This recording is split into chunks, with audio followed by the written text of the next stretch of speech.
That P-Terra and and it looks like we are live up, but M3, don't stop the party, man. We rocking, and this is another installment. You know what it is, easily rigged. But before we get into it, y'all know how we gotta do, man. Y'all know what time it is.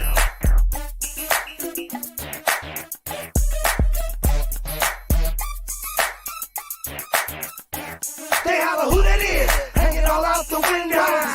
Boys and they going off the endo. Where they from? DP Pile out on Miller Park. They go dumb up in them scrapers. See them coming up the block. Bill Clinton going dumb. All out the scraper. Stunner boys here.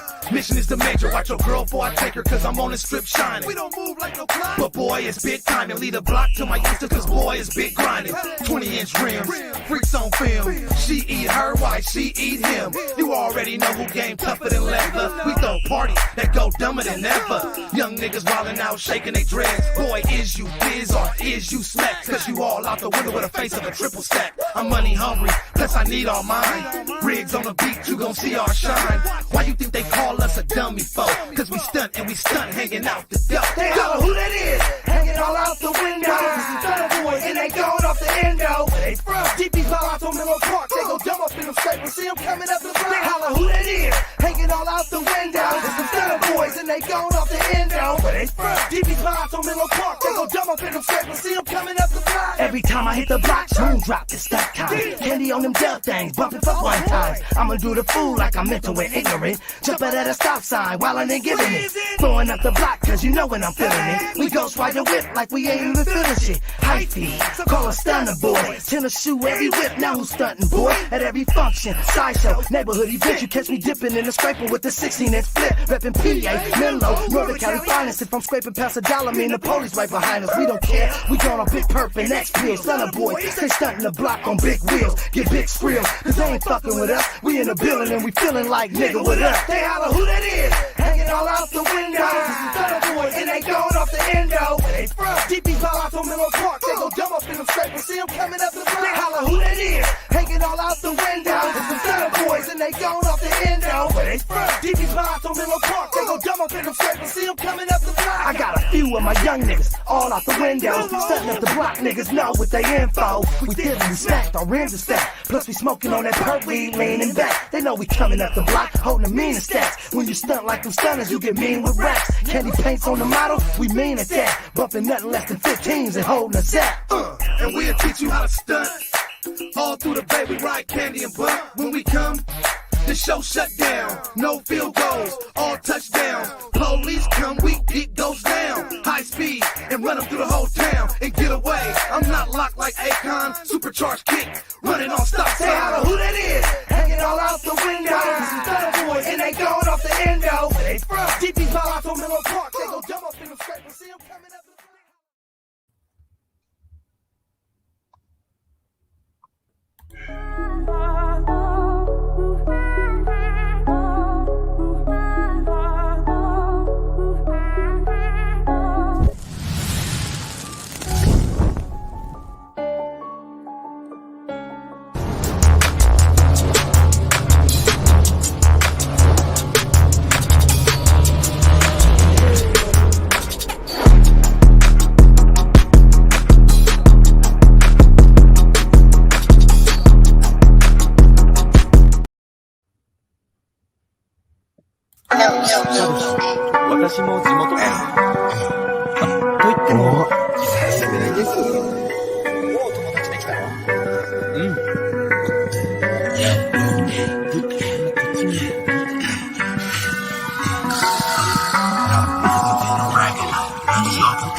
Got me leaning like a chobo in the club, I'm 20 deep.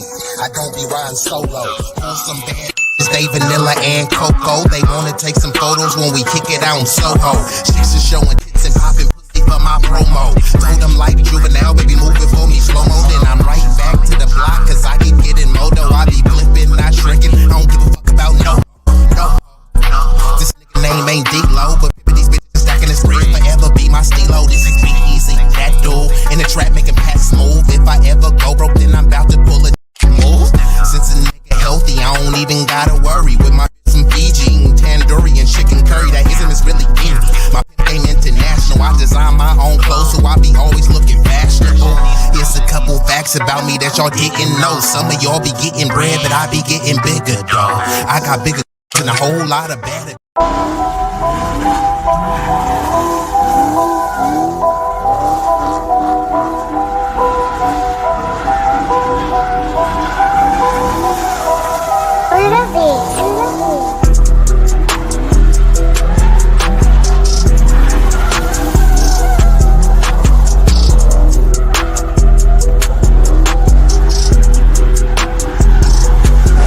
You are now tuned into another installment of Easily Rigged.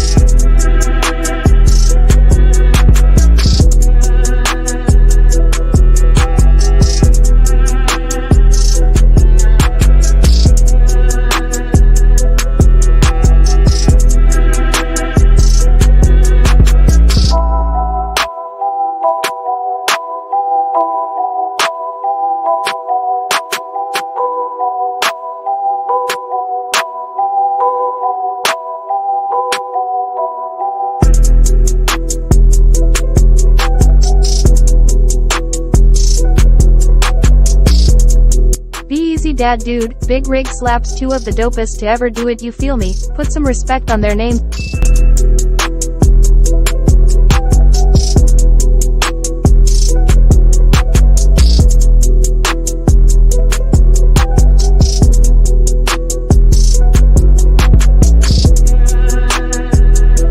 Time for a like intermission. We kindly request that you show love to the channel's creator and platform by leaving a like, sharing, commenting, and subscribing. Don't forget to turn on the notification bell to stay up to date with all the latest content. Liking posts is completely free and helps the algorithm boost our reach. We want to grow the community larger and larger, so thank you all who take the time to support us. It does mean the world to us and doesn't go unnoticed.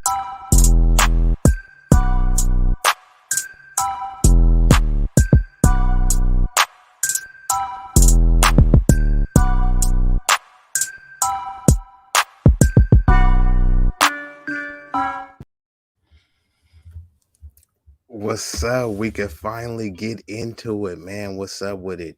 Easily Rigged, another installment on the late night. Big Rig, what's good with you, man? Where your UFO Good. like? Man, I was just slapping, where's you know the what I'm saying? You UFO had like? that intro really banging right there, you feel me? Man, shout out to me, you know, because I think I'm we got doing the hardest motherfucking intro in the I'm game doing right all now. I can't refute that, brother. I cannot refute that. Where is the lie? But let's get a shout outs to the chat, because we got the demons,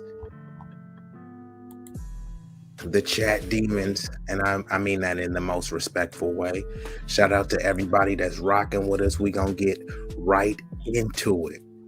Delusion is a heck of a drug, but not before we give a shout out to the Gray Pill podcast. I think he knows a thing or two about people and them taking delusion as their drug. Delusion is most people's number one drug of choice. It is very euphoric. But we got Big Rig Slaps in the building. Stanley Joseph, shout out to the Brody in the building. And then we got none other than the lovely Risa Neal. Salute to you. M3 TV Network in the building. Salute to you. And everybody that's in the chat, let yourself be known. We're going to get right into it. If y'all want to participate in this stream, as if you a known entity, family part of the knowledge and relationships, you can come up. But if we don't know you, then we definitely ask that you verify, because we don't, we had some horrific times over here, But we gonna get right into it. Let me see if I got the banner up here. Did you have anything else that you want to say before we get right into it? No, let's get into it. Bam. Delusion is a heck of a drug. Anybody in the chat, if you disagree with this statement, let me know. If you agree with this statement, let me know as well. Delusion is a heck of a drug. Now, some people are thinking, how could delusion be a drug? Well, let's talk about what delusion is. Hold on. Just bear with me. Bear with me. I have some visuals, but I could just read this off to you. What are delusions? Delusions are false beliefs or ideas that aren't based in reality, but are held with strong conviction, even when presented with evidence they are untrue. Having repeated delusions is a hallmark symptom of psychosis, which is an inability to accurately perceive reality. Delusions can occur with or without other psychotic symptoms like hallucinations or disorganized thinking or speech. And before we get further into it, please be advised that what we discuss is not political, clinical, financial, medical, nor legal advice. This is for informational and entertainment purposes only. We're giving our opinion based on our own perspective, our own knowledge, our own research, anecdotes, testimonies of other people. So we are not trying to give you medical advice. We are not trying to diagnose you. This is for informational, entertainment purposes only. Now that we've got that disclaimer out the way, we could further get into the discussion. So overall, just to open it up, what are your overall thoughts about delusions and people having delusions? You can speak on a time where you were delusional if you want. However, whatever direction you want to take it. We'll go from there, Big Rig. Go ahead, rock out.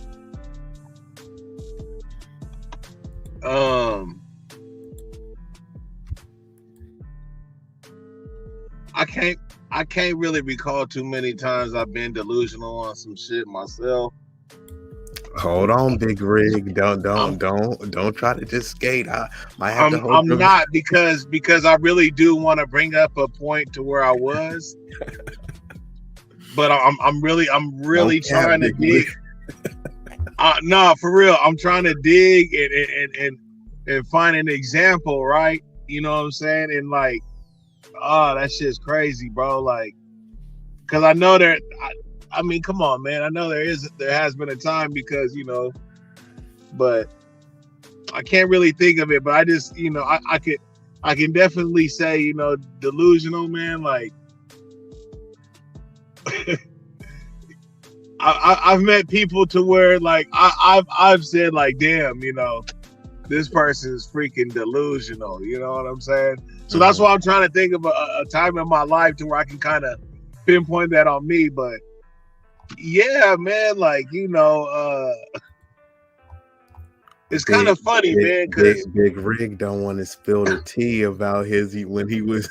Maybe. Hey, you know what? I'm gonna keep it 100, right?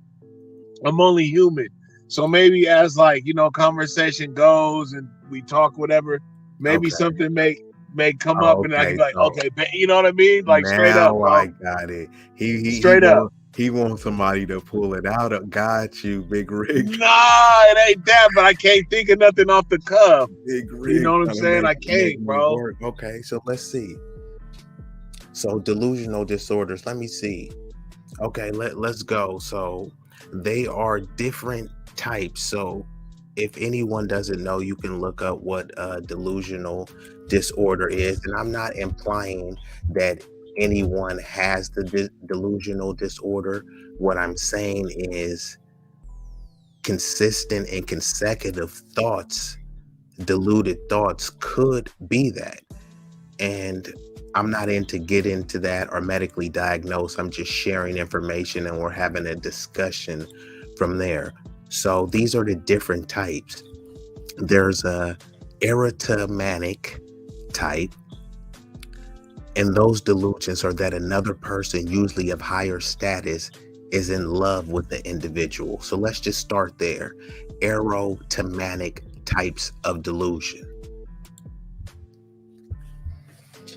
And I think a lot of dudes, I'll just deal with the men. Of course, women have that, but I'll just deal with the dudes. A lot of dudes have erotomanic types of delusions. And they are the delusions that another person, usually of higher status, is in love with the individual. Now, some of these dudes, they know that they are not in shape. They may not have their finances together.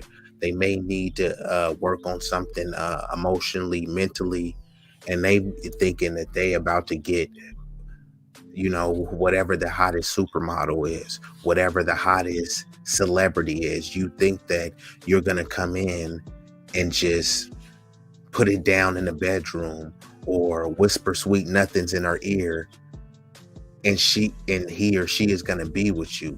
That will be classified as an erotomanic type of a delusion. Once again, it's a delusion that another person, usually of higher status, is in love with the individual.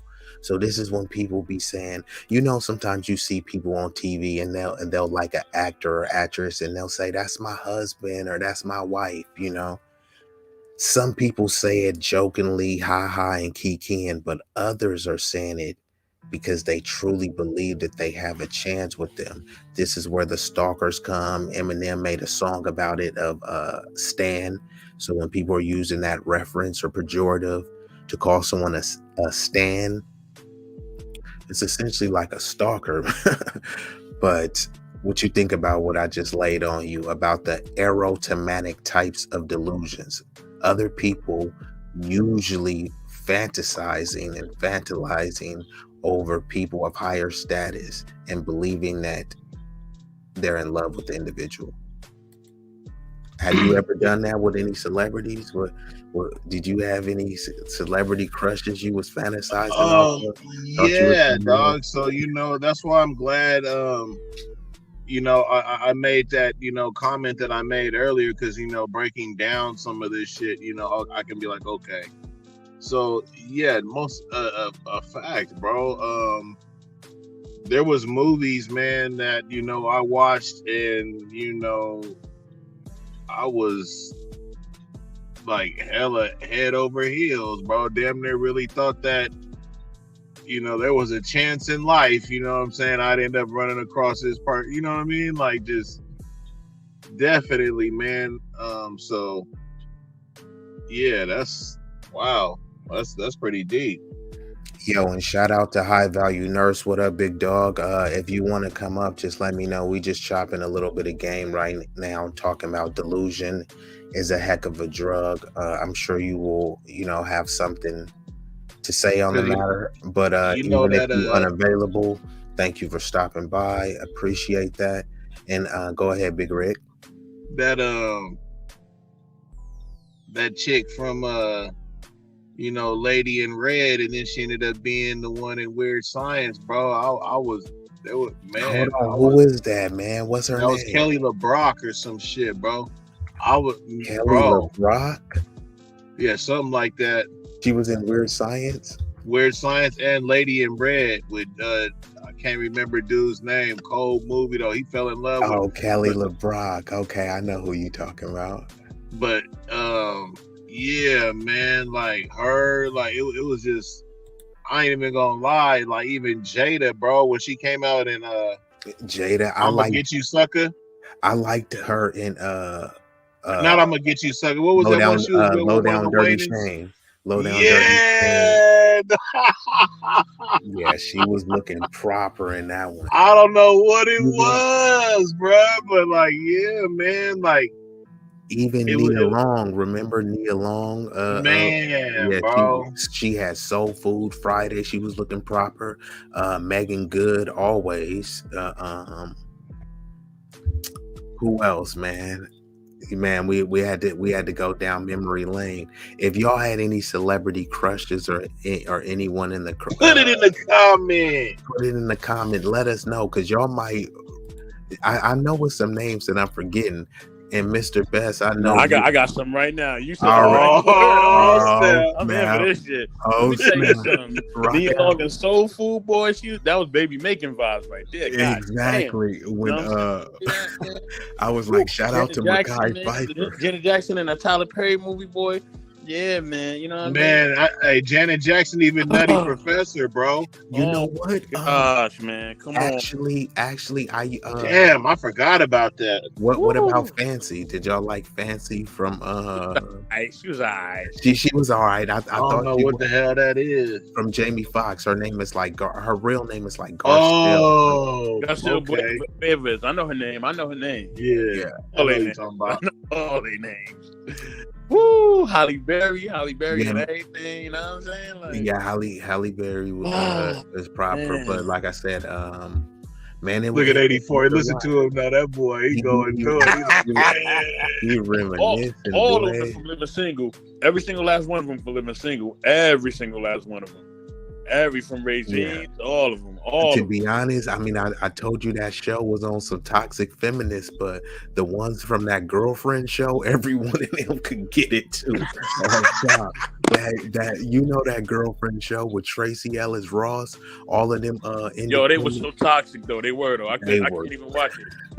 It was hella toxic.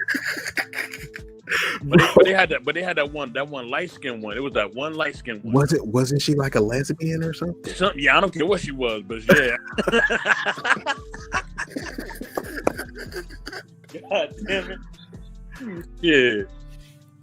Yeah, man, but that was good. That was good to go down memory lane, because I'm sure you've seen that what I put up.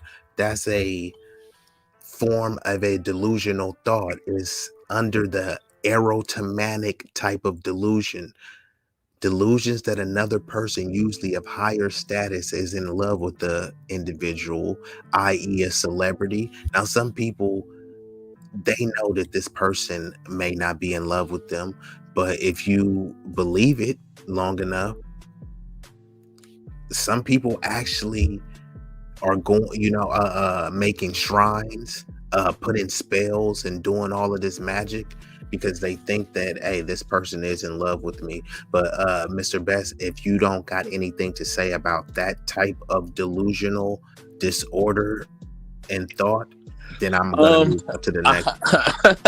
I mean, hell, it wasn't delusion to me. All them shits was real. I was mesmerized. I was mesmerized off this bitch. It was real to me. Hey, hold on. Now we got to dig into it just a little bit. So, did y'all have any magazines like Sports Illustrated? Yes. They had Playboy. They had King. They had Maxim. Smooth. Like what? I like mine's classy. I used to get the old school Essence. Okay. Remember Essence? You don't remember the Jet though? You don't remember the Jet? The little small Jet? The Jet, the Essence and all that? The Ebony? Ooh. The Jet always had the Jet beauty, you know what I mean? Real big rig. Hey, if you had an old school with a Zapco, you had to keep a little Jet magazine around. You feel me? But some cats will never understand. To all the women listening, we're not trying to tell all our secrets. We just, we're just trying to keep it real with y'all. All right, yeah, we just only giving surface level because we can't go there. We can't make that. We can't. This ain't the the spill the tea, spill the tea in relationship. And King magazine came out. I didn't know that women was really built like that around the world, brother. Yeah, that was the Buffy, the body era. Snap. Delicious. That was their era right there. I thought they was only in 2 Live Crew videos. Yeah. Oh, and then they always had bodies, but they kind of start setting it off when Nelly was doing Tip Drill, and then even more so when 50 Cent had that Wankster video and Buffy the Body was in there with them G-Unit shorts. After that, I think that was just like the catalyst for chicks to be like, you know what, I gotta have a Buffy the Body. Even though people had natural bodies like that, yep, that's when all the alterations came and people were trying to Yep. say, hey, I want to emulate this body. I'm sure there were other ones. I know you, if y'all know about Vita Guerrera, but Yep. her body wasn't even as proper as it appeared. It was just all on the angles. I'm not trying to say she wasn't bad and that she wasn't proper, because she was one of them ones where I was like, man, if I can get, now I wasn't gonna drink no bath water or nothing, but Oh, you was about to drink. See, if you say that, that means you was tempted, brother. If you gonna make a hint like that means you was tempted, brother. It's all good, baby. You know what I mean? It's all good. God, dog it, man. You talking about Ashanti, all that? We here, baby. Big red. Don't go. You going? Shots fired. I can't believe that shit, man. I was trying to have a peaceful stream, but friendly fire. But it's we good though. And Stanley Joseph says Girlfriends was the TV show. The other light skin was mixed name Lynn. Yes. Yeah, Stanley Joseph. No, he already knows. I know he know. Stan the man. But he says King and Black Men magazine, aka Video Vixen and Jet magazine, had the HBCU cuties. Shout out to the HBCU baddies, bro. People be talking bad. I know it'd be a lot of cats in the manosphere or coonosphere. They be talking down on black women, but it's like, bruh, first of all women are the same regardless. So hey, shout out to Miss Oakland, man. But it's HBCU. You want to get you a real sister? You might need to go start looking over there. You don't even gotta attend the college. Most dudes, bro, it's like 70-30, bro. You walk up there, you gonna fall into some pootie tang. Let me tell you something. You start listen, look, you go to the South with them Southern girls, you're gonna get in trouble. Oh, snap. What? You're gonna get in trouble. Trying to give a disclaimer. I'm just telling them Southern girls is different, man. Disclaimer. Hold on, man. We trying to move on. I hear them Southern girls is fly as hell, and they got great attitudes. Mr. Best, we trying to move on, but you keep dropping little tidbits. What you mean? Yo, I can't help. Hey, you put up the ladies, dog. Yo, you put up the ladies. I'm here. It's nighttime too. I'm here for that. You put up the ladies. I'm here, bro. Hey, 84 just came through the dope. Exactly. Shout out to 84. 84, could you give us a few reasons how the Southern girls are different? Like a few qualities and attributes that a man would admire? Man, like they very traditional. You know what I'm saying? They can cook. You know what I mean? And they got like the natural like bodies. Like it ain't no BBL. That's old homegrown cooked chicken oil, chicken grease. You know what I'm saying? Hog maw, collard green. You know what I'm saying? You know what I mean? Built, you know what I mean? Farm built, you know what I'm saying? It's natural. You know what I'm saying? So it's a lot different, man. It ain't like, you know what I mean? It ain't like what they see everywhere else, man. You know what I mean? Shout out to New York, shout out to Oakland, shout out to Cali and all that. But look, New York and Cali is cool, but man, them Southern women, man, they different, man. I'm telling you, they different. I got a question though. I'm gonna ask my question. Let me ask my question. Is it wrong, right? Is it wrong, right? If men see, right, a chick and man, she got it going on. Is it wrong for us just to look for a second, right? Just to take a look, just a quick little look. You know what I mean? Just take a little quick look. Is it really wrong? Is it really wrong? We men, right? If I'm a man, right? Like, no, it ain't wrong. Why would it be wrong? And see, this is where I come in and answer this question, if I may. M3, please let me bring you in. Don't get him started. Please don't get him started, please. I gotta get him started. I'm gonna bring him in the right way. But before I bring you in, try to think of a celebrity crush that you had. Ashanti. Oh, it was I was fast. He was okay. All right. Well, let me set this up for you right now. So basically, when it comes to looking, right? If I'm driving in a Lamborghini, I'm in a Lamborghini. I'm content with the Lamborghini. This is a amazing car. I love it. I don't want to trade it.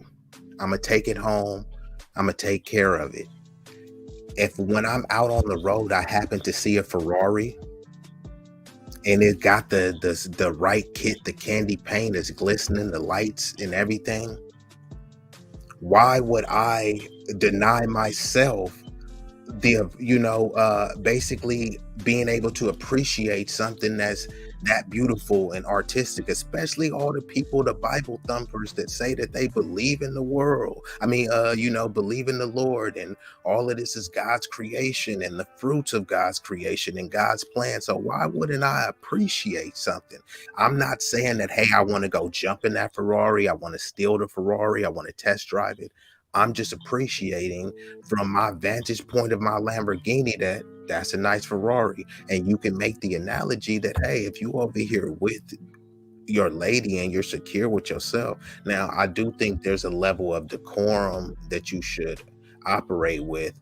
And, maybe you should just communicate that with your partner, but just look, be easy, right? I'm going to start right here. I'm not communicating shit.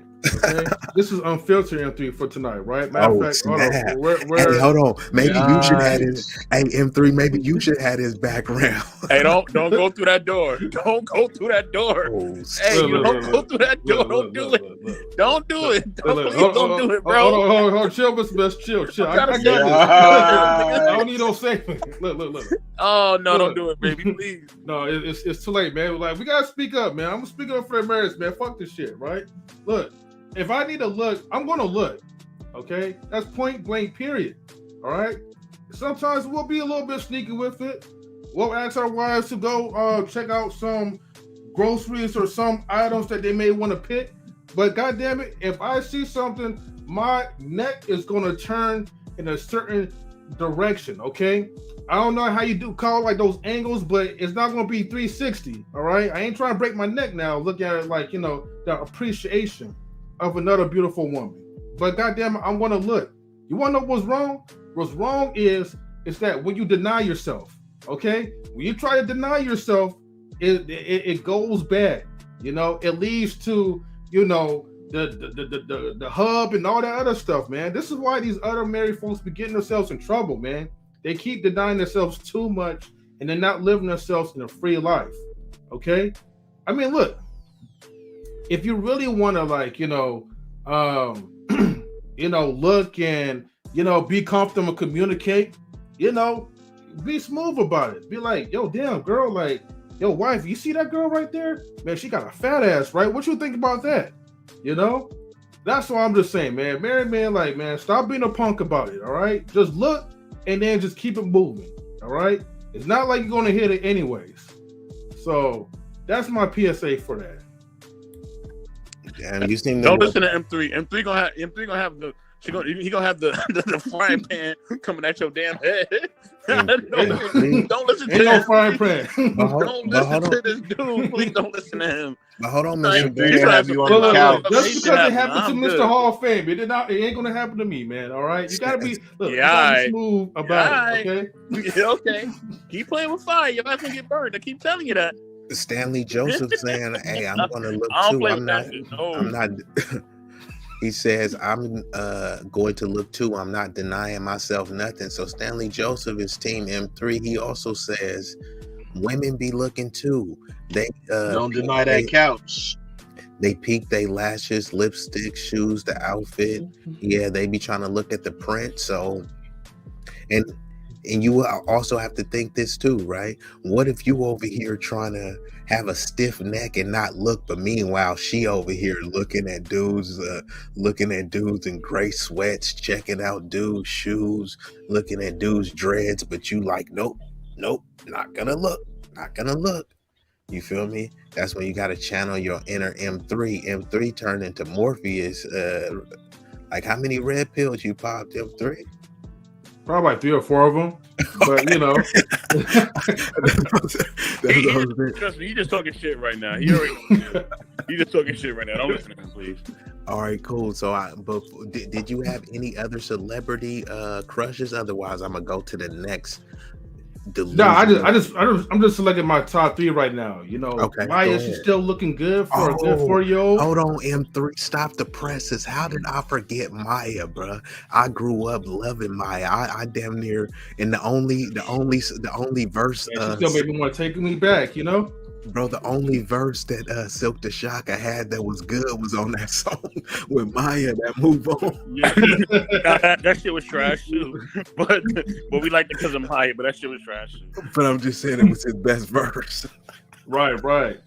Hey man, we didn't really care about the songs that much though, right? We just care about the music videos where the lyrics came. Bro, the video was dope. They was in high school and doing all this stuff. She was in a cheerleader outfit. That video was fire, bro. Oh man. Shout out to Maya. Shout out. She M3. was in that long jersey, that jersey dress that they used to wear on the East Coast back in the day. You talking about the I used to like that shit. What you know about the jersey dress? What you know about the jersey dress, Big Red? Yeah, because I used to see him in the Fabulous videos and shit, bro. They was big on that shit. You talking about the Best of You video with her and Jay-Z? That's what you talking about. I remember that. Oh yeah, that was dope. So, one last question I'll add what as was a your bonus. third? Go ahead. No, I was saying, what was your third person? I think you said Ashanti, Maya, and who else? Ashanti, Maya. I said J-Lo a little bit, like on occasion, but I'm gonna put it as a fourth. You know what I mean? But the third, right? Christina Milian. An honorable mention for J-Lo. Shout out to Christina Milian. She was a sleeper on there too. She was always a baddie too. You can't. Hey, y'all ain't gonna know who it is, but Electric Boogaloo, the little Puerto Rican that fucking Turbo fell in love with. I really dug that little hutch, boy. She was fine as fuck. I know who he's talking about. I don't know her name though. I don't either, bro. But she was, man. I mean, he had a scene. He was dancing on top of ceilings and shit. She came through that thing, man. I was like, bruh, yo, that was fine. She'll make a motherfucker dance on the ceiling. Man, I ain't gonna lie. Like the mama from BMF. You know what I mean? The show BMF, the one that played their moms. Oh my goodness! I haven't got a chance to catch it yet.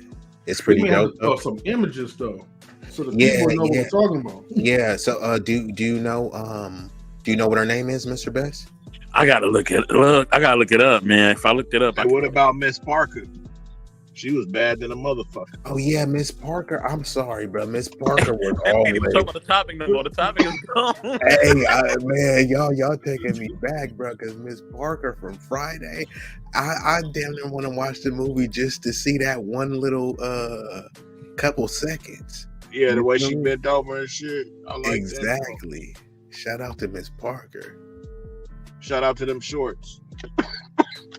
For real. Hold on. Salute to Marcus if he's still in the chat. All right, salute to Marcus, man. I ain't seen you in a minute. Yeah, shout out. I see you in chat, but I ain't seen you up on a panel in a minute.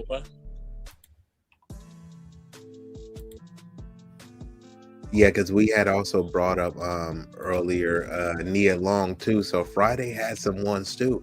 And even though Bye Felicia even though she looked dusty in the movie, like she really looked actually proper, bro. You know what I mean? She ain't really, you know what I mean? She ain't really as busted as she be looking. You feel me? I think she was like a hidden baddie though. You know what I mean? Yeah, for the movie. Yeah. Hey, y'all really starting to be lusting right now, man. Why don't you go to the second fucking one, bro? We over here exposing ourselves, you know what I mean? We lusting on these old school ass motherfucking, you know what I'm saying? Well, see, that's where the delusion comes in, like Big Riz, because see, although like we're lusting and fantasizing, this is erotomanic, man. Come on, man. Let us have our thoughts. And exactly. look, we gonna move on to the next one. But before we do that, yeah.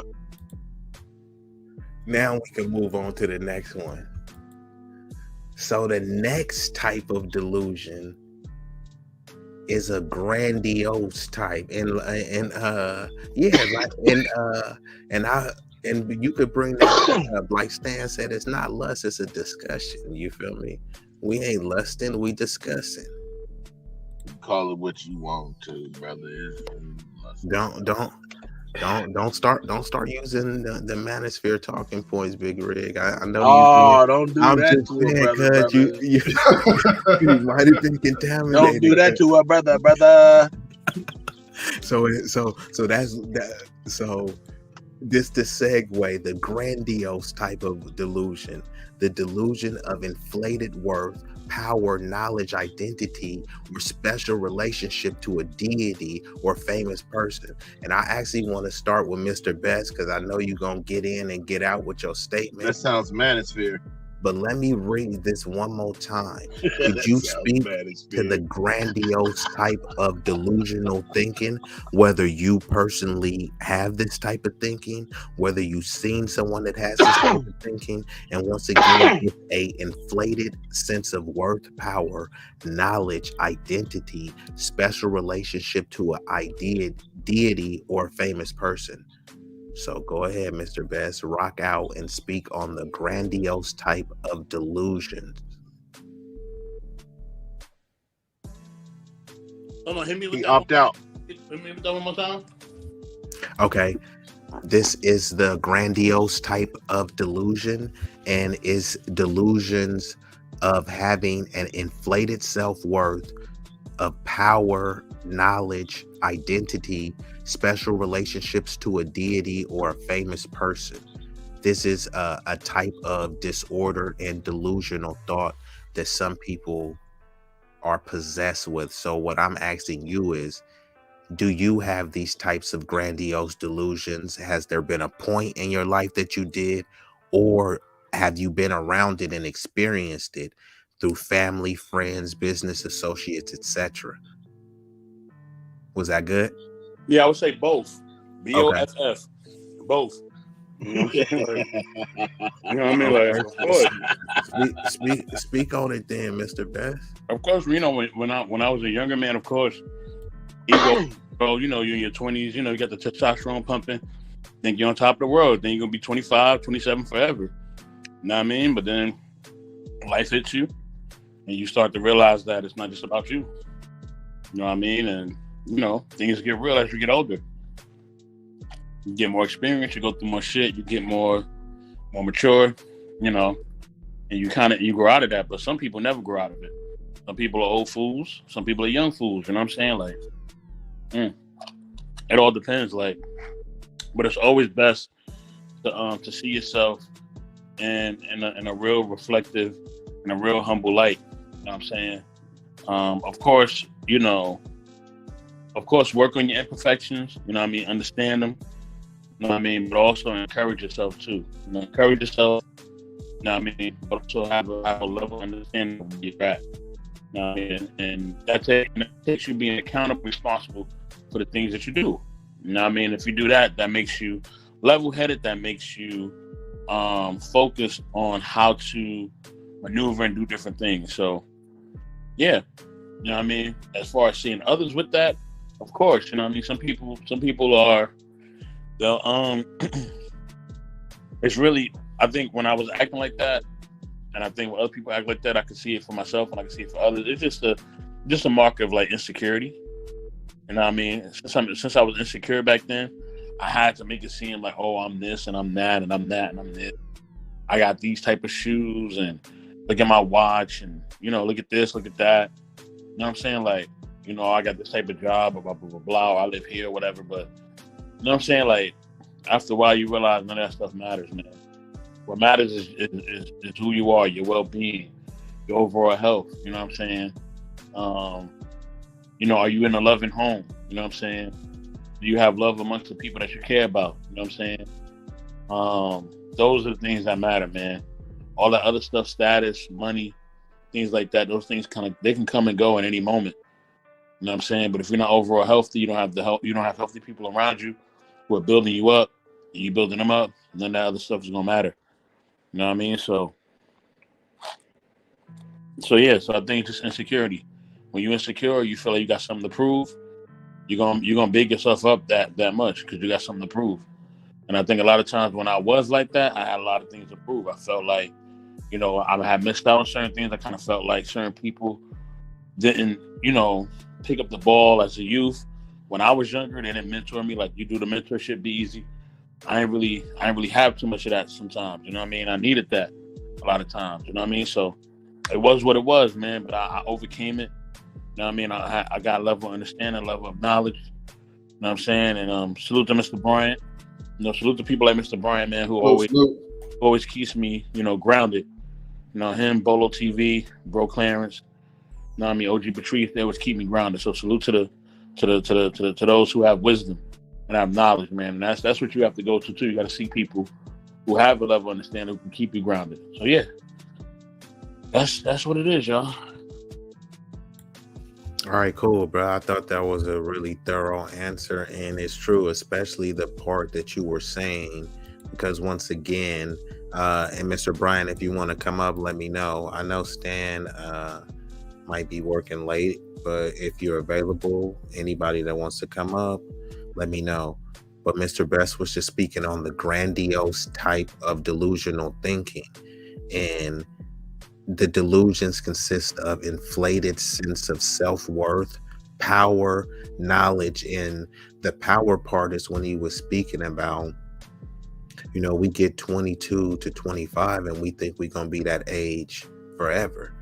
And then Father Time is undefeated, and you start realizing like, oh man, I might have wasted my youth, or what would be perceived as my prime years. And some people, they are a late bloomer.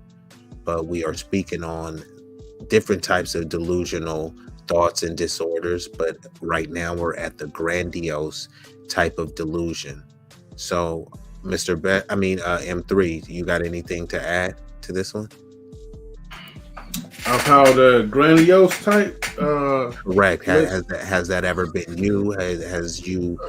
Have you experienced that, inflated sense of worth, or maybe, you at the gym, you think you stronger than you is, you get in a debate, you think you have more knowledge than you are, it's also people try to attach themselves to, hey, I know this rapper, or I know this celebrity, and you may know them, but you may be kind of embellishing on how close the relationship actually is.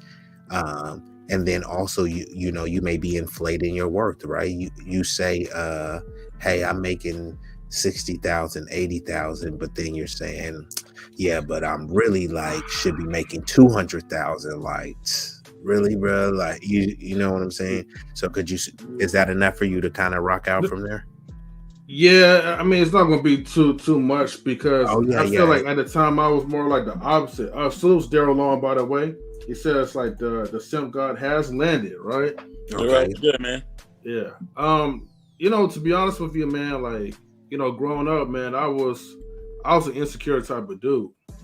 So I felt like I wasn't even worth anything. Even worse, like when you grow up feeling like you're worthless.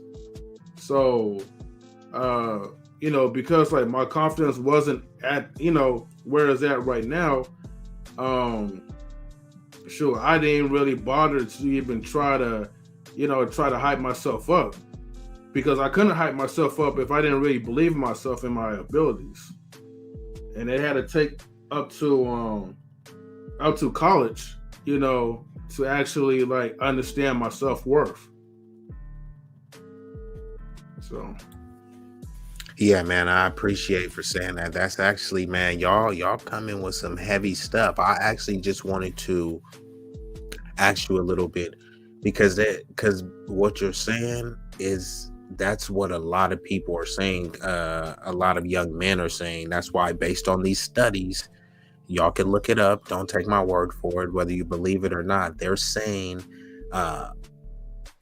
young men 18 to 34, it's like 63% of them are like virgins. Now you can say, not virgins, excuse me, that they're single, not that they're virgin, So a lot of them are single because some of them don't have enough confidence in themselves to be able to approach women, or to be able to sustain a relationship. And I'm not saying it's only on the guys. I'm just speaking on the accountability, responsibilities, capabilities of the men. We'll deal with the women separately. But what you're saying, M3, is there's plenty of young men that are experiencing it. That's why things like MGTOW, SYSBN, Manosphere, and things. That's why they were created, red pill, blue pill. So I do understand the dichotomy, the ideology, etc. I don't agree with all of it, but there are some things that, you know, it's just a crossover. It's just general knowledge, you know, because all game is just information acquired and applied, you know. But I want to ask you, when you had your lower sense of self-worth, was it something that was just strictly internal? Was it environmental? Like what led to those thoughts? You know, was it just like the negative imagery you kept seeing? What That's a good question. or maybe you don't, or I was just gonna say because maybe you probably don't know or never, you know, really been asked this. It's just kind of like it's kind of like the believe all women thing, or never hit a girl thing. It's like it's something that's just innate, and then you're just born and you just don't ever question that, right? And I'm not saying whether it's right or wrong, but there's certain things that you were just brought up never to question. And you know how a pretty girl, you know, she can inherently have value. Even if you're the most handsome man, you still have to produce something, right? They want you to be good physically in other ways. So you could take it from there, bro. All right, I'll just say this though. I think, man, what it stems from is like when you're too focused on comparing like what other people have. Not saying that like I didn't have like, you know, like I wasn't provided with the best like of life, but it's like, you know, like socially, like at that time, you know, I didn't really understand as far as like, you know, certain sports or conversations or whatever. Shoot, probably like in my middle school days or whatever. No, not middle school. I would say like high school days or something, you know. You know, I was never the type of black person that actually fit in with the black crowd. You know what I mean? I mean, think about it. You're from Oakland, but then it's like you talking proper, or you have a certain type of mindset. So I was never really that type of person that would try to get into stuff, because I had a dad that was living in the house at the time. So, you know, I couldn't be doing stuff and then like, you know, get myself in trouble like that. So, and I just applied certain type of common sense. So because like I applied common sense not to like, you know, try to get myself arrested, try to drink on the campus, you know, try to start fights, you know, for no reason. You know, I was considered like, you know, like as a square, you know what I mean? And, you know, I was cool with it, but it just kind of felt like, damn, like, you know, I had to do extra in order for me to like, you know, win like black women over or win certain people over. Yeah, I know what you're saying. To like even be accepted, right? It's like, bruh, I'm a good dude. I'm doing everything right. And it's like, bro, what I got to do to get accepted? I know exactly what you're talking about. And, you know, I've looked at it from the opposite end of the spectrum, or, you know, from both sides. So I can completely understand that. And that's why some people, they actually internalize that and say, you know what, F this. Y'all people don't accept me, so why am I going to accept you? And then they'll go to someone else that definitely doesn't accept them, but because they'll prey on your anger, your emotions, and disdain, they're kind of able to make you a useful idiot, you know, for you know, their class group, racial group, corporate business, whatever, you know. So it's definitely important to recognize your self-worth and have confidence. Look, if you are ugly, got a big nose, got a pot belly, it's better to just look in the mirror and just embrace that. Like, man, bruh, look at my gutter. Man, look at my nose. But you know what? listen to me speak, you know, look how kind I am, or look how loyal I am, look how strong I am, I can bench press X amount of pounds, you know, or I got people back. You know, you can fixate on your flaws, and some flaws are fixable, but you know, if you under 6 feet, you just ain't go, you know, you can't really fix that. But bro, you don't have to be going after chicks that's 5'11" and saying, hey, they got a 6 foot requirement, because most of them is cap, you know, because if you look at their baby daddies, a lot of them is under 6 feet, and the dudes 6 feet be smashing and dashing. But either way, they're doing you a favor by telling you up front that this is what they want and this is what they expect. You're supposed to give a retort and say, hey, well, this is the weight that I expect, this is the level of cooperation I expect. So yeah, if they're vocal, you should be vocal. You should actually take cues. Don't be mad that they say they want the 6 feet, 6-pack, etc. They actually did you a favor. Like, cool, now I can throw them the deuces.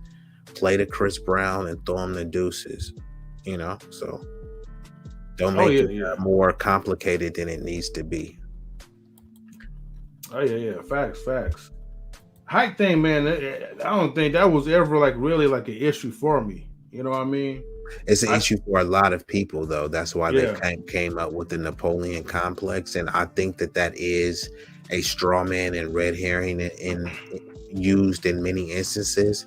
But then there are some people that actually that happen to be, let's just say, vertically challenged, and then they will say, man, the reason why he's acting like this is because he's short. Like, maybe that's just his temperament, maybe that's just his personality. But if he is short, then they'll say, hey, man, he's tripping because he's not tall.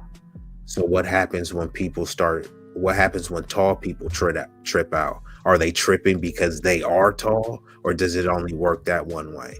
Because I hear a lot of tall people bumping their gums, acting tough. Are they acting tough because they're tall, or because that's their natural temperament? So are we saying that only tall people have that temperament, but shorter people don't? Because when it comes to fights, you don't see a lot of tall people getting into fights because they use their height. Hey, I'm tall, you know, you don't want to fight me. But then when you see, a lot of them be having the chicken legs.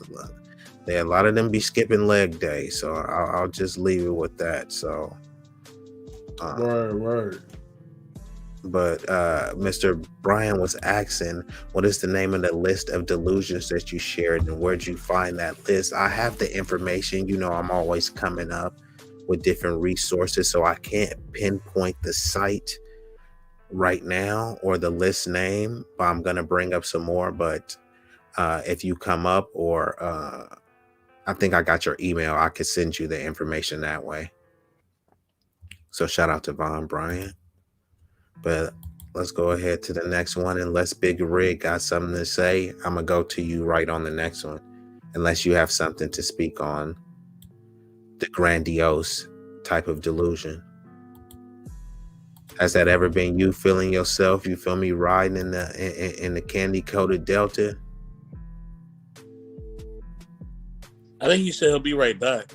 Oh, okay, my bad. So I'm going to just go ahead and move on because it looks like Big Rig had to step away. We're going to go to the jealous type of delusional disorder in thought. I know everyone can relate to this. The jealous type of delusion that the individual's sexual partner is unfaithful. And unfaithful doesn't only mean that they had intercourse with someone else. There's other things that people consider unfaithful.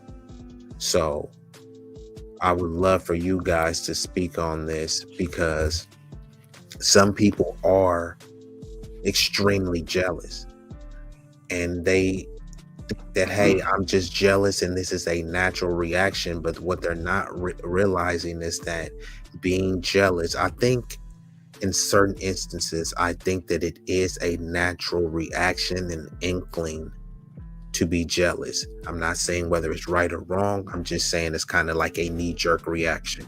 So I think I'll call it a jealous jerk reaction. However, once you are consistently consecutively engaging in jealous thoughts, what you're doing is engaging in forms of delusional thinking. So, M3, was that enough setup for you to speak on the delusion of jealousy? Or do you need me to formulate that question for you? No. I mean, I get what you're saying. You Okay. know, as far as like with like sexual partners or whatever. I mean, look, my life was a little different. You know, the women that I was around with, I don't really look to this day. I wouldn't even consider them to be like my girlfriends, friends with benefits. You know, I think the only time that, and it's crazy though, I think the only time like if I would feel some type of like jealous pushback is more like if someone that I invested my time with is now like investing the time with someone else, and then I'm just like kicked to the curb, But other than that, like as far as like my partnership or whatever, like I never really been much of a jealous type of dude like that. I mean, I'm just like, hey man, like like as long as you don't get in the way of like things I do, like I'm cool. But and if the person around me, like while I'm being successful or whatever, like I have like no jealous born hate in my heart. I just congratulate and then just move on, and hopefully I can learn from the person who's a step up ahead of me. If that makes sense. Yeah, no, I hear you, man. That's a very noble and diplomatic of you. I can't say that most people will approach jealousy that way. And I don't, even though this one is referring to jealousy in reference to the sexual partner, I don't think people limit jealousy to just their sexual intimate partner as well, right? Because you can be jealous of someone at your job, especially if you're busting your butt and then they promote somebody else over you. Now, those jealous thoughts may be warranted, like, man, how did this person get the job over me? So I think in that instance, it will be jealousy, but it will evolve into something else, into maybe disdain or hatred. So I think this is a delusional disorder, and it could be, I'm coming up with freestyle terms off the top, it could be a gateway delusion, right? Because you'll be delusionally jealous, and in certain instances, like the job setting that I brought up, that could progress to something else that goes beyond delusion, and it could actually affect your stress level, which is affecting your health and even your well-being. If you smack somebody or go off or say F you to your boss because they didn't promote you, and now they say, see, M3, this is why we didn't promote you. Go ahead, bro. You know what? Let me expound on this then, right? Now, as far as jealous triggers, like, yeah, I could definitely attest to that, especially now since you're bringing up about like work life and all, because there are some people that do have their favorites. So let's say, for instance, if someone who happens to be a woman, is getting special treatment, getting certain perks and privileges because the person who's in charge is a simp, and he just so happens to cater to mostly women, but when it comes to men, you act in a certain type of decorum. So, those thoughts do become like, dang man, oh man, they're just doing that because they're women, they're doing this because these dudes are simps or whatever. But I think more so, I guess I'm looking too deep as far as like, let me not try to exert that out. You know what I mean? So once you kind of bring that out of you, where now it's like you're taking upon action, I think that's where it gets worse from that part on. But you won't always have those thoughts. It just kind of remind yourself that look, it's not worth it. You know what I mean? And it will only get better on your own terms. Cool, got you. What up, Ozzy? Ozzy, what's good? Ozzy, you there or you sleep, bro? I'm here. I don't know why. Oh, okay. I didn't have no audio, man. My bad. Okay, I was like, dang, you bro, you snoozing or what? What's up with you, Ozzy? Man, that's just this Wi-Fi connection. You know, they ever since they put 5G in the atmosphere, it's been effing everything up. You know, Man, I feel you. that's just a random fact. I want to show my face real quick. Okay, But, okay, pop Yeah, up. just to let you know. Yeah, I was on here before. Just to let you know. I'm not a troll. Okay. Oh, yeah, that's what I was about to say, Yeah, yo. I don't. I was about to say, I don't hide my I didn't want to have to drop you, Ozzy, but No. I'm like Frank Lucas in the movie when he was like, "Yo, it was just Frank Lucas, nothing else, no more." Like that's it, no pseudo names, nothing. I respect it. I don't know if anybody remember that scene in the movie, but I respect that. Yeah, for sure, bro. I respect the shirt too. How much of the stream have you been listening to? I seen a good portion. Okay, and cool. You right with this delusion because it definitely I'm about to move around, so that's why I'm about to put the camera off. Oh yeah. You good? I got the kiddos. And, Yeah, you I good. ain't trying to wake them up. You good. You don't got a cam up. Let me just set this up for you because we are talking about how delusion is a heck of a drug, and we're going down the different forms of delusion. The first type, because we only on the third one, and I'm gonna have you pick it up from here. The first one is yeah. So then you already know that we're at the jealous type then. So the delusions that individuals, a sexual partner is unfaithful, but I'm expounding it and saying sometimes people is jealous of their homies in the hood. Sometimes people are jealous of people getting a promotion with them over, and people don't view it as a delusional thought and potentially a delusional disorder. So could you speak on people being delusionally thinking like that, or have you ever been super jealous and recognize your own delusion and being jealous and acting erratically? Go ahead, Ozzy. Yeah, I'll definitely get on that. First of all, I just want to say, salute to the channel and the chat. I be popping in and out, listening to these lives, and sometimes I just have to look at the replay. But I like y'all topics.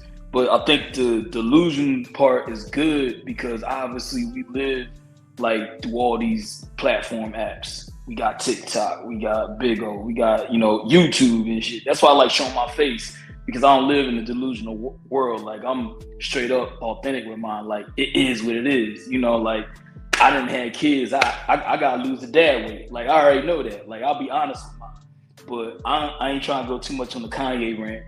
But the jealousy part is different for me. If I see somebody around the way and they got something more than what I got, I never get jealous. I never get on that whole hater train, on some 2003 mode, like, oh yeah, you're a player hater and all that.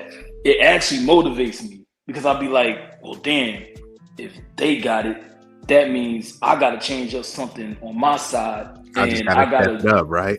I gotta see what I'm saying? That's why I be fucking with y'all, man. I gotta step it up. Because I'm originally from Philly, and I came down here. Shout out Texas. to Philly, bro.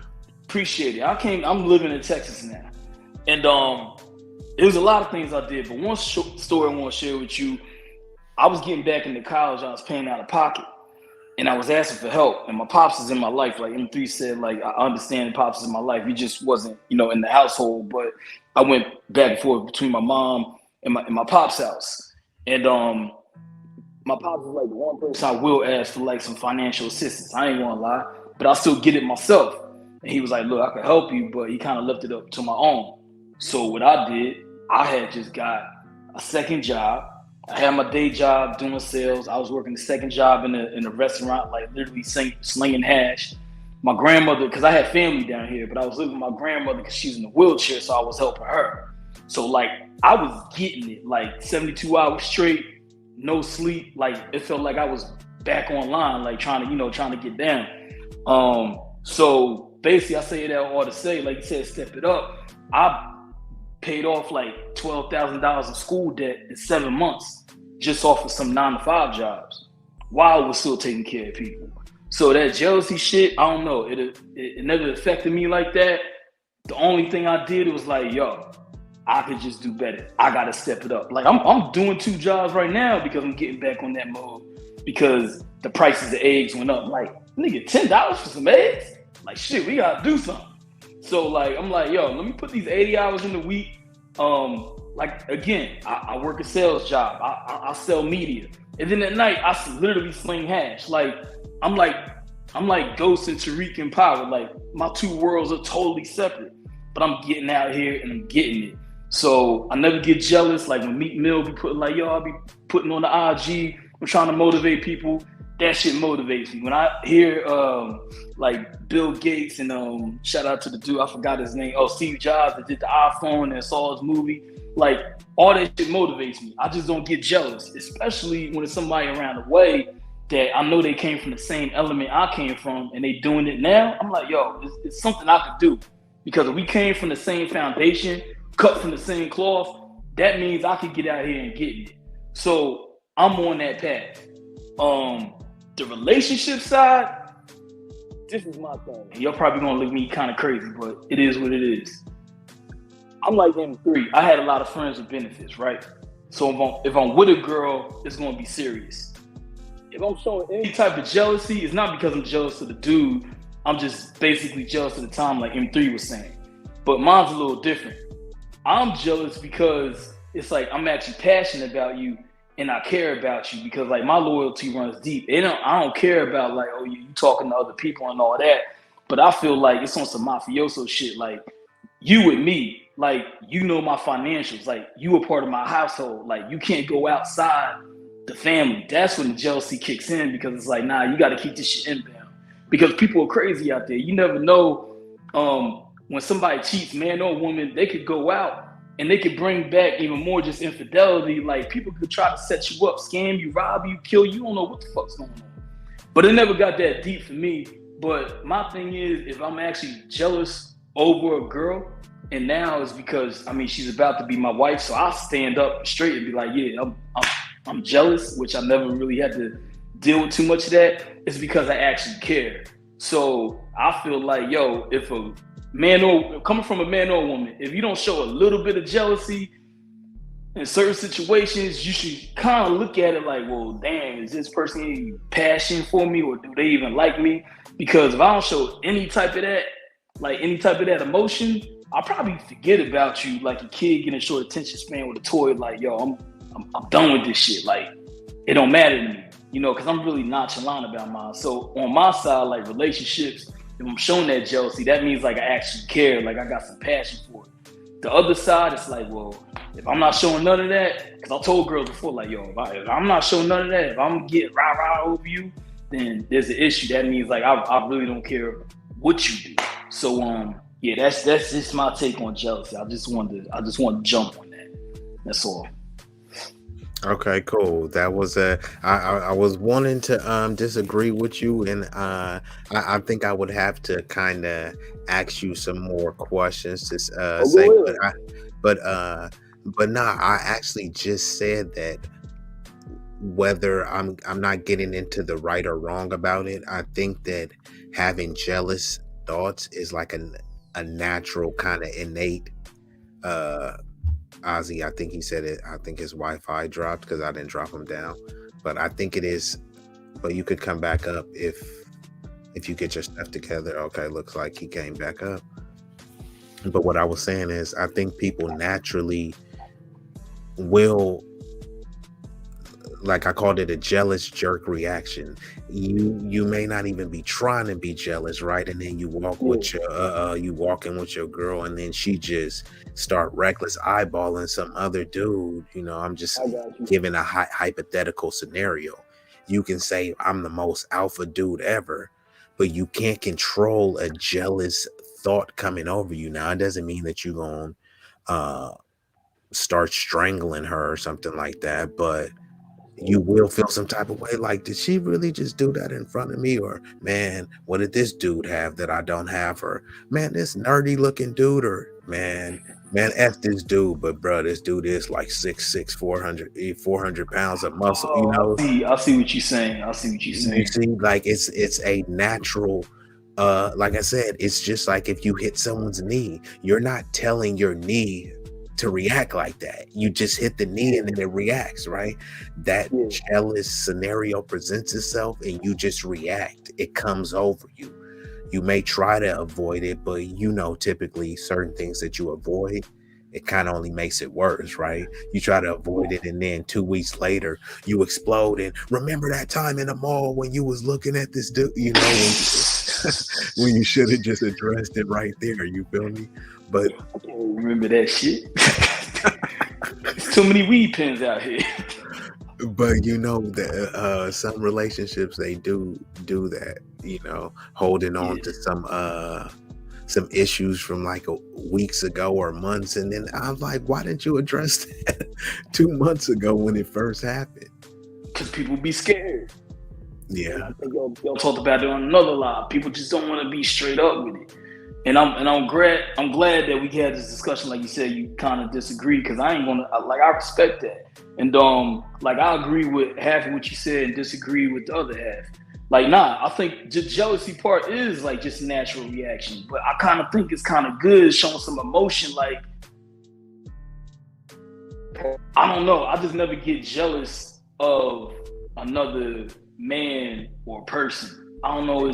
But hold on. Let me make a clarification. I actually didn't really say that I mean, if I do disagree with you, I will clearly let you know that. But from what I just heard, I didn't.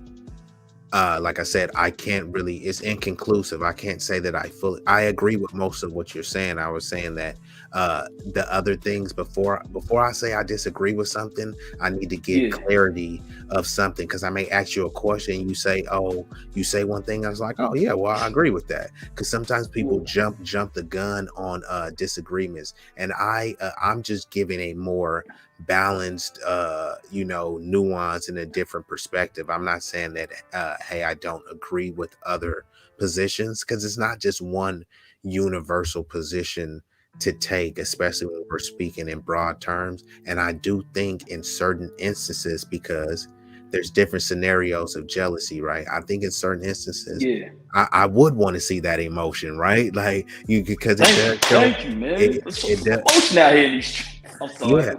Nah, it's okay. I mean, that's what chicks do. They're called shit tests, right? They do that to see if you even really care, right? And even though it's a toxic test, but they do want to see, man, are you gonna go off? Are you gonna check them? Are you gonna put them in a place? Are you gonna voice your displeasure with how they're acting? And then if you don't, then they saying, man, you just a emotionless bot who don't really care about me. If you do care about me, why are you not getting mad about this? Because I would get mad if the shoes was flipped.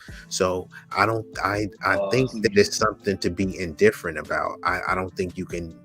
But when women, what were you saying? When women do that shit test, if you really able to perceive things, it backfires on them, because they're not really coming at you with something real. They're coming at you with something trying to test you. And I see right through that, and that would just make me more. So hold on, Mr. Best. Listen. You said I ain't trying to catch a case to get shot. I agree with him. Mr. Best, are you saying with the shit test is typically not really genuine or sincere? You're saying it's usually like a fabricated, manufactured theatrics? Yeah, it is. Right. You know what I mean? And women do that. Women know how to fake. Be sad. They know how to fake be happy. Know how to fake be nice. Like, you just got to be able to see through that shit. And if you're not, and most guys who are either coochie matized or coochie whipped, or they just simps, they can't see through that. You know what I'm saying? But you got to be able to see through that. And once you see through it, and you know when somebody's for you, you feel the energy. You got to read the energy. When somebody's really for you, they checking up on you. They really care about you. They really trying to invest in you. They really trying to introduce you to new things and new spaces and places. That's when you know somebody cares about you. You know what I'm saying? Whether it's a man or a woman. Like, when people care about people, they have the same traits, right? The only difference is that with women, we're romantic with women, so we're intimate with them, so that changes it. But the love that your brother has for you, that same loyalty, that same love that your brother has for you, you know what I'm saying? Your woman should have that same love too, and vice versa. Like, love is love, right? So if I'm really in your corner and I really care about you, I'm really in your corner. The only difference is that with men and women, that, like I said, we're intimate. There's sex involved. But without that, you know what I mean? Like, the love is love. You know what I mean? If you know somebody don't care about you, it shows. You gotta read their signs, their body language, their eyes, everything, their actions. You know what I mean? What they say, what comes out their mouth, everything. You gotta read everything. But sometimes people are just too lazy, and sometimes we want somebody to be in our life, right? We want somebody so bad to be in our life, and they're not for us. You know what I mean? But I want to be rude. I want to build on the jealousy question. Nah, best in the world. Yeah. I didn't want to cut nobody off, but right. Big Rick Slaps is back, but Ozzy, go ahead and make a quick statement to build on what Mr. Best said, and I'm gonna go. I wanted to answer your question, B-Eazy. I wanted to answer your question real quick, if I may. Yeah, go ahead. So Mr. Best, and then Ozzy, and then Big Rig, whenever you're ready. Cool. I would say jealousy when it comes to matters of the heart is just a natural thing, like, because like you really invest in your heart, you really care about somebody, so you got to be careful. Like, you know what I mean? That's why when you're in relationship with somebody, there's certain things you just don't do. Like, you know what I mean? Like, and it's just certain golden rules, man. Like, and I feel like with the old school, like I've adopted a lot of old school rules, man. Like, just from like a lot of my grandfathers and uncles and all that. Like, you know, not bringing other chicks around your woman, or, you know what I mean? If it is a side chick, you don't really mention her, or you know what I mean? You don't really bring certain female friends around your woman. You know what I mean? Like, there's just certain rules that I go by as a man, right? That's just old school. You know what I mean? Because I understand that when you're dealing with matters of the heart, you got to be careful, man, because a person could just snap. You know what I'm saying? And a person that you don't think is really gonna snap on you, they could, like, because you messing with their feelings, and that's a dangerous thing. And vice versa, like, if somebody messing with your feelings, like, bro, like that's some serious shit. You know what I'm saying? So, like, you know what I mean? Like, you don't want nobody messing with your feelings. You don't want to really divulge like who you really are and really give your heart to a female, and she like doing that. She like misusing your heart and abusing you and doing a little sneaky, you know, hurtful shit. And you're like, oh shit, like, yo, this chick is a devil. You know what I'm saying? Like, you know what I mean? Like, you don't want to have to deal with that. So vice versa, man. When it comes to matters of the heart, it's just certain rules you got to play by. You don't play by them rules, you're gonna suffer. I'm telling you, it's gonna come a point where that person is going to wild out on you. Okay? You know what I mean? They may wild out and just leave, or they may wild out and wild out. You know what I mean? Either way, that's gonna be your ass. You know what I'm saying? So just gotta be careful how you move, man. Just gotta be careful how you move. Like, that's all I'm saying. You gotta be careful how you do shit out here. But coming to, as far as jealousy of other people having shit, like, you know, some people, that comes from level of understanding. Like, you know, when you're younger, or you a child, or you a kid, you may have that. You may have those feelings of jealousy or whatever. But as an adult, and you start to mature more, you start to understand that somebody's blessing is their blessing. It may not be your blessing. You know what I mean? So they may, like you said, they may have the Ferrari, right? You may have the Lamborghini. The Ferrari is just their blessing. Your blessing is a Lamborghini. Enjoy your blessing. Maybe one day you might have both. Maybe one day they may have both. You never know. You know what I'm saying? So somebody's blessing is their blessing. And only that. Or honestly, if you don't get both, be able to be content with the Lambo, right? Like, recognize that, bro, you're in a Lambo. That's what I'm saying. But here's the thing, B-Eazy, right? The thing is this, right? At the end of the day, you never know how long you're gonna have your Lambo. You never know how long you're gonna have the Ferrari. You don't know. You don't know, man. Eventually, you know what I'm saying? Y'all both either gonna have both cars, but eventually y'all gonna part from both cars. Because eventually you're gonna transcend past this earth realm. And I was gonna say, that's a whole different conversation. Yeah, it is. But I was just gonna finish it with, you can't take it with you, right? The Lambo or the Rari. So facts. Go ahead, Ozzy. Oh no, I was just gonna say, best in the world. You know, he's really talking on some real shit, because I done seen in real life. I know a lot of us have seen in movies when he's talking about, like, you know, these women out here giving these little toxic tests.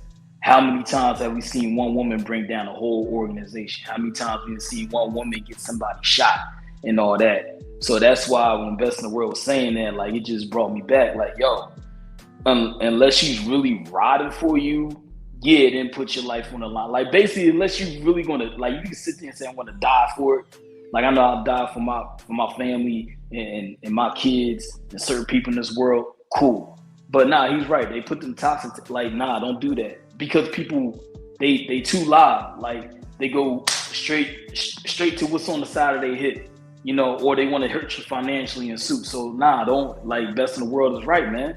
Don't let these girls do this toxic test on you. Stand confident and be like, nah, you know, I'm good. If she wants to call you a bitch, I mean, that's on her. But nah, I'm trying to live my life the next day. Like, you don't got a ring on your finger. And like you said, unless you a ride or die, like, yeah.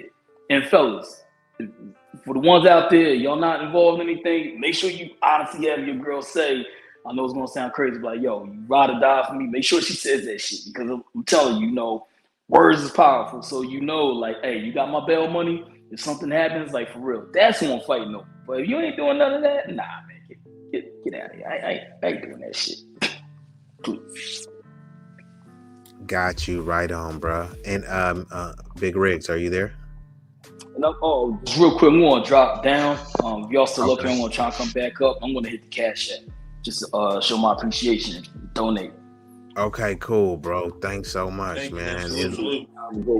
It should be in the chat right here. I pulled it up. But shout out to Ozzy, man. Definitely appreciate your perspective, man. You always come through and drop some game, bro. So shout out to Philly and even Texas right now. You feel me? Because I know that's where you at. But Big Rig, it looks like you back. Yeah, I'm here. Cool. So are you able to pick it up or you need, you need a alley-oop? I might need that alley-oop because kind of from what 84 was saying and what he was saying, they kind of spot on with each other. Okay. Kind of, I'd probably be saying the same shit, so I don't really want to. Okay, drag that out. I got you. So we're on the jealous type, and after that, we're gonna move on to the persecutory type of these delusional thoughts. So this is something that everyone can relate to: delusional thoughts that the individual's sexual partner is unfaithful. But jealousy is not just limited to that. You can be on the block, selling your product, and then you're jealous that someone else's product is selling more than you. You can be riding in a ragtop Delta, but you mad because somebody else got a Caprice or something that's cleaner than you. You can be on the basketball team and you jealous because someone is actually better than you, or maybe this person is not better than you, but he's the coach's son and he's getting favoritism. There's all sorts of scenarios where you can be jealous and be consumed with these jealous thoughts. And people realize that. What they don't realize that is these repeated and consecutive thoughts might potentially constitute as a delusional disorder or a form of psychosis. Now, of course, you would need to get diagnosed by a professional, but whether you have the actual, whether you're actually diagnosed, the symptoms are readily available online, so you could see those. But could you speak on to the type of jealous type of delusional thoughts? Have you ever had them? Do you have a scenario, or what are your overall thoughts about jealous types of delusion? I got an example maybe of I would consider it more of a motivation, but I can kind of see it becoming delusional because you tend to may see something that somebody else may have that you will never probably, have that same type of situation with, whatever you got going. So basically kind of like a vehicle, you could see something that, man, I look up to that. I want to be on that level. You know what I'm saying? And you can look at it as motivation, but then at the same time, some things you know that it ain't gonna You might be You know, feeling a little salty about. I'm not gonna have that motor. You know what I'm saying? I'm not gonna have that. You know, that whole situation underneath the hood, like Where you like, that's bro, what I ain't paying $30K for my rims. right? You know, but you know what it is, though. You know what I'm saying? So I could see it in that kind of be an example for me on that note. Anything else? Nah, I don't really. You know, I don't really look at things like that in that way. But hold on, Big Rig. I can't let you off the hook about the relationship jealousy. Are you the type to get super jealous? You be going through your Not chick at phone. all. You be going through your chick phone and asking for all the passwords. And I'm actually opposite, bro. I'm more or less, you know, I'd rather see how you act, you know, amongst wolves. I'd rather see, you know what I mean? yeah, in your natural element, right? Yeah, you know. I just Like you know, like don't put on the front for me, because you see it's right. kind of like it's kind of like when if you working at a job, right, and they're like, the higher ups is coming, right, the big boss is coming, and everyone cleans up, they on their best behavior, but as soon as that boss leave, you know, you back to cutting up. Yeah, So you know it's what I'm like, saying? You throwing shit and, you know, acting a donkey. but that's the time that you really need to see them, right? You need to see them how they act when you're not there, because if you see them and they're like, oh yes, you're the greatest thing since sliced bread, but as soon as you leave, you feel me, they talking down on you. What does it matter if they're smiling in your face and all lovey-dovey, you know, in front of you, but backstabbing behind your back, you know? So have you ever encountered any? So you saying you never been jealous in your relationship? Don't No, have big rig. I've never been I've never been that type, but I think probably because I've kind of had the other end of the stick, you know what I'm saying? So I would never, you know, put that on somebody, you know what I mean? Like the whole, it's just corny to me, bro. You know, I can't. You wild for that one, bro. And Vouaghn Bryant says fear can also motivate delusion. I agree with that, and that's just what I was saying earlier. You can start out with a jealous thought, which is a form of delusion, but it could, I say, it's a gateway thought or a gateway delusion that could lead to different forms of delusion that is either more severe, and it can just keep getting exacerbated after that. So the first delusional form of thinking or disorder could be jealousy, and then the jealousy leads to fear, and the fear the fear is basically a synonymous with paranoia.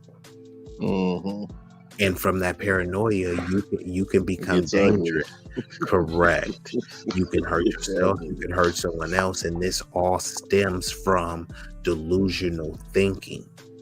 So these thoughts could become things, and they can be very dangerous. And Mr. Best and Ozzy also brought up a point when we were speaking about jealousy before we move on to the persecutory forms of delusion.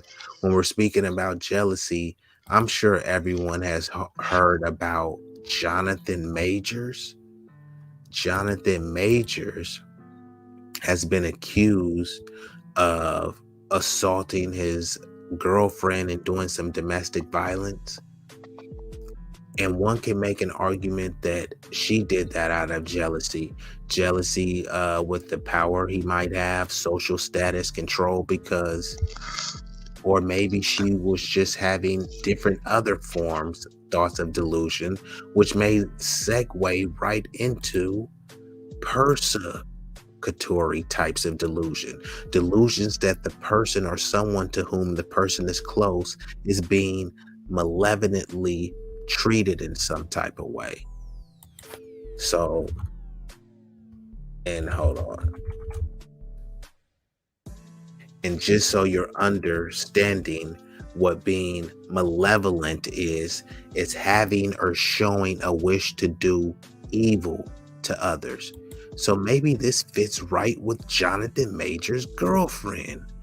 Delusions that the person or someone to whom the person is close is being malevolently treated in some type of way. It sounds like she was showing or wishing to do evil to this man. His lawyers saying that they have video proof that he's cleared and that he hasn't done anything, although he was charged. The military did drop him right away. That's would be considered persecutory. And what sucks is that some people have these delusional thoughts. You know, there are victims of Me Too and other forced atrocities, and then there are some people that are just trying to get a money bag. They're persecuting people, they're subjugating people, they're alienating and ostracizing people based on accusations and allegations. Now, right now, Big Rig, if somebody makes an allegation that you, and let's just take it to the streets. If somebody makes a allegation that says Big Rig is snitching, and I get on multiple panels, and you was asleep, right? Because you worked a long hour shift. By the time you wake up, people have already did 6 or 7 streams talking about that you are a snitch. And whether it's true or not, because you don't respond in a timely manner, well, then it must be true. And then if you do respond quick, then they'll say, well, it had to be true because look how quick he responded. So either way, whether you take too long to respond, it's true. And if you respond too quick, it's true. These are people persecuting you, prosecuting you in public based on their delusional thoughts and delusional thinking. And people can do that with anyone's reputation. So if someone is saying, hey, this person forcibly penetrated me, and they make that allegation, by the time, and if you are the type to do that, then they need to deal with you. I don't care how they deal with you, but they need to deal with you harshly if you're going around forcibly doing that to people. But the people that are being accused and targeted, now the people that are pointing the finger, they need to be forcibly punished as well, because they are persecuting people and they're using evil, they're using privilege. Yeah, that's something they're not doing enough of, bro. Definitely something they need to do, because then that'll put a stop to a lot of these, accusations, man, that just aren't true. Correct. And that's what I'm speaking on. So just in case anyone thinks it's insensitive, no, I'm a very empathetic person. So I don't condone any of the people that is doing the criminal acts of, forcible assaults and things like that. What I'm talking about is only the false allegations. But a false allegation, by the time that you are able to clear your name, people already have made a preconceived notion that you are whatever you're accused of. And why I'm bringing this up is because this falls under the category of persecutory types of delusions. And people get these delusional thoughts and they make accusations and allegations about you. And because they are trying to persecute you, vilify you, they start to believe that these thoughts are actually true. So if I go around saying something negative and untrue, a fallacy, an illogical fallacy, Big Riggs is a snitch or Big Riggs did this, I have to keep repeating it to make it become true. I have to tell someone else that I find credible or someone that will parrot my talking point to make it become a reality. It's not a reality, but if you keep saying it enough times, then, well, now it is a reality. And Big Riggs has been persecuted for something that he hasn't even really done. That is a form of delusion. And you could make an argument that he would be a victim of delusion. And let's just go so we're clear what persecution is. Persecuting someone is. It's subjecting someone to hostility, ill treatment, especially because of their ethnicity, religion, or sexual orientation, and also political beliefs. That's what they're doing to Jonathan Majors. He is being persecuted. Now, you can say maybe it's because of his ethnicity, maybe it's because it's religion, maybe it's because it's sexual orientation, political beliefs, maybe it's because of his social status. Who cares the reason? Who cares about the reason? I care about the result. And the result is he's being accused of doing something allegedly. And they say guilty. I mean, they say innocent until proven guilty. But with people that look like me, it's typically you are guilty until proven guilty. And he says, shout out to Oz, he says, damn, Major's girl trying to bring him down like the movie scene in Blow when Boston George girl said he got keys in the trunk. Exactly. And that movie Blow was dope. But yeah, shout out to Boston George. He came over here to that West and, put him on game, laced his boots like a Timberland. But it's true. When you start looking at even Rayful Edmonds out in Washington, he was out there with a Becky and she ratted on him along with some others, but usually it's the ones that are close to you. You be sliding in and out of that cootie cat and you thinking, oh my God, this is so wet and tight. She calling me daddy. She would never tell on me. Until them feds rush that dough, she starts singing better than Adele. Quick. But let's go ahead and commence with the rest of these delusional disorders. But we've already got to the arithmetic type, grandiose type, jealous type, persecutory type, and we're now at the somatic type of delusions. Delusions where the person has some physical defect or a general medical condition.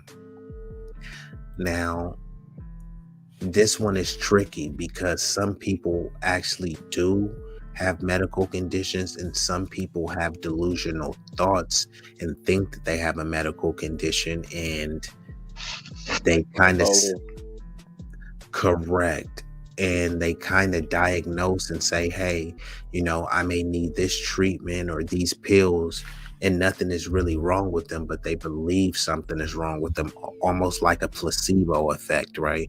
Where sometimes they'll say, hey, here are these fat burner pills, but you just take them every week and you just got to eat this. And sometimes they give these pills, they're not even fat burners, and people they think that they are, and they kind of change their diet and habits. It's kind of like a placebo mind trick, and so some things they do have that. But what we're talking about is the somatic type of delusions that a person has some physical defect or general medical condition.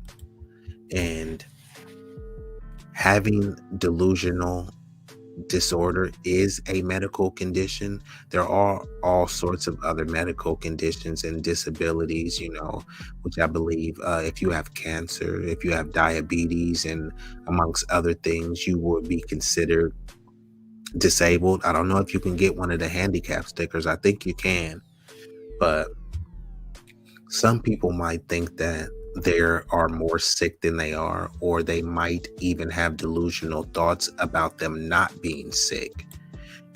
And I believe that some people, I think we'll get into it a little bit more. So let me just go to the other one because I don't think I have too much to say on that one. But nihilistic type, the delusion that the world is ending or one is dying. So that is one where some people, they would be called conspiracy theorists. And some people think that, hey, I don't have that much time left. And maybe they really don't have that much time left. but they might be talking it into existence with their delusional thoughts. But many people think that the nihilism of thinking the world is ending is a delusional disorder. And some people are able to present facts and say, hey, look, this is evidence that the world is ending. I'm not saying that the facts are always right or wrong. Some of the information is credible. Some of it is just needs to be vetted a little bit more. But I don't think always thinking that the world is ending is always a delusional thought. And he says, do you believe that this one could be related to hypochondriacism or hypochondriacism? Honestly, I am not. No, it could be. It could be. But the way let you me were defining it, it did sound like a hypochondriac. Yeah, that's what I was thinking. It does sound like that, but I am not a medical professional. Everything I'm just giving is just based off my perspective and the limited research that I did. But I think that would be worth looking into. And just give me one moment. And just so some people, just in case you're not quite familiar with what nihilism is the rejection of all religious and moral principles and the belief that life is meaningless. So some people would consider themselves nihilists, and they believe that the world is ending or is going to be some World War Z zombie apocalypse or volcano or UFOs. Maybe. But let's see what else we got here. We also have the religious type, and Mr. Vouaghn Bryant, this is right in your wheelhouse. Delusions of having special powers. So what I think about the religious delusions is some people will do this. Shout out to Jim Jones. I want a 6-pack. Right? Some people will say, hey, I want a 6-pack and I want to be in great shape. And they said, and then I come around and it's like, bro, you eating box of donuts, you got Oreos that you double dip in, you got stuffed crust pizza, you got triple decker burgers with the bacon and the cheese oozing off the side. And I'm like, bro, I thought you said you was trying to get your summer body and you wanted a 6-pack. And then they come and say, hey, I'm going to let go and let God. You know what that is right there? That is the religious type of delusion. You know what you need to be doing. You need to get in the gym. You need to be watching. But it speaks on having religious powers. I agree. And I think one of those special powers is people kind of believing that their faith and their prayer is a power. Yeah, and some people more as somebody almost faking a prophet, man. Okay. And I'm not saying it's not. Was reading it as. And I'm not. No, I don't think it's any right or wrong answer, because I think that it's not a one size fits all answer. I think your answer is right. I think my answer is right. I think it's giving on the scenario. And I do agree with you, because someone also could be saying, if you've seen those infomercials, or sometimes they have videos where you'll see someone and they'll say, hey, this person hasn't walked in 10 years. And then they go to a church and these dudes start dancing and he over here doing the Watusi and everything. Now, correct. Someone is blind. They do this stuff. Now they can see. So that is people starting to believe that they really do have a religious type of special power.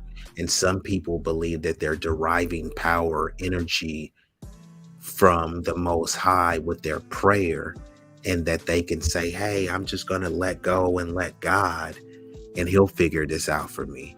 And then people will say God's plan. They're saying this and attaching some sort of external power. I get what you're saying. The way we're reading it, it does appear that, it may be the only looking at the internal power that people believe they possess. But I think is a combination of both, because people always say, I'm going to just pray on it, right? They always say that as if it's a weapon or if it's a tool or a resource that can be tapped into. Man, all I'm gonna do is pray, or thoughts and prayers. They say that as if it has power. And for some people, prayer is powerful. So if prayer is powerful, then, some people are doing rain dances and think that they believe that it's powerful enough, the energy will make it rain. So some people believe that their prayers are powerful enough to make things be, so if something, and also I think it's kind of tied into the magic principles that people do, some of the voodoo and other alchemy. So, but that's kind of, that's a heavy conversation right there. What you think, Big Rig? No, that's heavy, bro. That's all I can say to that. Yeah, he says, I believe, Mr. Bryant says, I believe it speaks to the fantasticism in regards to religion. And he laughing because that miracle spring water, what they be doing, that Dasani or that Arrowhead acting like it's holy water, and suddenly, my back was broke, but now I'm doing back flips. So thank you, Jesus. Hallelujah. But let's go on to the next one that we got. But hold on, let me just pull this down real quick. Now the sexual type, the delusion that others know about one's sexual activity and that the activity causes illness. Now, I think this would be different for the men and the women.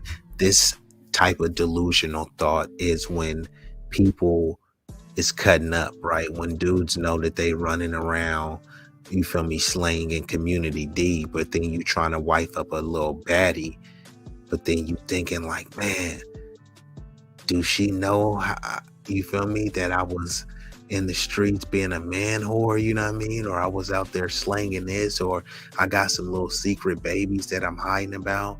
And then it also says, and that the activity causes illness. Now, what type of illness are they talking about? It could be a mental illness, some sort of physical ailment, or some sort of STD. I'm just saying. Go ahead, Big Rig. What you got? Man, if you out there acting a donkey, right? Kind of like what you were saying, and then you want to try to, get with a cool baddie, square bear type, working on her thing, you know what I mean? She ain't out there really with the business like that. You gonna go ahead and put that on her because you out there acting up. That's why I think that mental come in at on that one, on that sexual type, because that's what people do, bro. That's just a fact. Yeah, no, they know they ain't living right, so they put that on. That projection, right? And that's a great point that you make, because like let's say I go to the gym, right, to work out. And then they'll be like, and I know you only going to the gym to go look at all them chicks up there. It's like, damn, I'm really trying to work out. Like, why are you trying to put that on me? You know what I mean? Or you go to the studio. Nothing at the gym except for them weights, you know what I'm saying? They put that on you like that because they know they over there. That's what they do. Right. And then you say, don't say you going to the studio, bro, and you up late night making the studio run. They be like, we know you wasn't in the studio. So yeah, because they be like, yeah, them chicks be booty boot. Oh, because if you was at the studio late night, You would be a chick. You would have acting been cutting like it a up. whoop-de-whoop, you know what I'm saying? You would have been Like you telling Tatiana. on yourself, bro. That's why when you asked that question earlier, bro, I just let them do their thing, man. They gonna pull their own card. You know what I'm saying? You send them out there to the wolves, nigga, and you see how they move, bro. You know what I'm saying? Fuck all that sheltering and if you want to see how they act, put them out there and see how they act, man. That's how you know you got you a real one. Yeah, I mean, if you want to see if something is really yours, you got to let them go out in the wilderness. If they come back, then you know it was really yours, and if they don't, And that's then vice versa too, bro. That go for the dude too. You know what I'm saying? Like I ain't like you say, man. You go there, you go to the gym, man. You over there worried about weights. You ain't worried about what that chick doing over there in them tights. Now, yeah, they do be in there, but you ain't worried about that. bro, they be in there, bro. I mean, but now you got to be cool because they'll try to get you on cam and say, "Why were you looking at me?" Like I was really on my way walking to some weights, and then if your cakes happen to cross my peripheral, like is that my fault or is that if I got 20/20 vision and you got cakes, is that really my fault or yours? Like I'm not gawking at you, and I even really gotta hit the gym with Versace shades on, bro, so I don't get caught up. I mean, what's going on? But even if I was gawking, let me bring it back to the Lamborghini. Bruh, if I bring the Lamborghini out, and that's equivalent to a chick with a very alluring physique, let's just say that, right? You could equate that to a very exotic body, similar to a Lamborghini. So when I drive out the Lamborghini, and it's shimmering with the paint, and I'm going down all of the hottest strips, do you think I'm gonna be hanging out the window? Man, stop looking at my car, man. What y'all looking at? What y'all staring at? Y'all staring at this exotic super $200,000, $300,000 so slow and cold that you want all of them to see. You know what I'm talking about? So now let's equate it to someone with the perfect body. I'm talking about, you know, the round amount of brown or whatever pigment you like, you know, the flat stomach, you feel me, the fat butt with the flat gut, you know, you see that, but I'm not supposed to acknowledge it. You actually want me to acknowledge it. That's why you wear these special pants, right? You could be wearing those baggy sweats that y'all say all the time how comfortable they are, and I know some pants you can still see the junk in the trunk, but you are purposely showing your belly. You are purposely showing the cakes, and if you showing the cakes, all I'm doing is appreciating God's creation. So you want to get mad at me or you want to get mad at your maker? Go ahead, Mr. Bryant. Mr. Bryant gonna come through right Mr. now. Bryant gonna come through with the heat. What is going on, gentlemen? Hey, what's up with you, my brother? Man, I've been listening for a while, you know, and you know, I wait till the end of the day to shave and you know, get myself together in the bathroom there. But it looks like I'm going to be up for a little while. But very interesting conversation, man. You know, about all of these different types of delusions. You know, very good topic, very good content. Yeah, thank you. I appreciate you. And right now we're actually, so we went through the erotomanic type, grandiose type, jealous type, persecutory type, the somatic type, nihilistic type, and right now, the religious type, the sexual type, and right now we're at the mixed type, and this is the delusions, characteristics of more than one of the above. So all of the ones that I said, so it can be a crossover of the sexual and religious type, or the jealous and the grandiose type. Is it one of these type of delusions that stands out to you, Mr. Bryant? And you can come from the perspective of, you can say, hey, a young Mr. Bryant, I used to be the jealous type of delusion or the grandiose type of delusion. Or you can speak of an anecdote or experiment based on, you know, your family or co-workers or whatever. So any of these ones that stand out to you, which one you thinking, Mr. Bryant? Well, you know what? I would definitely say jealous type when I was younger. That was something that I definitely grew out of. Because sometimes you just believe what belongs to you just belongs to you.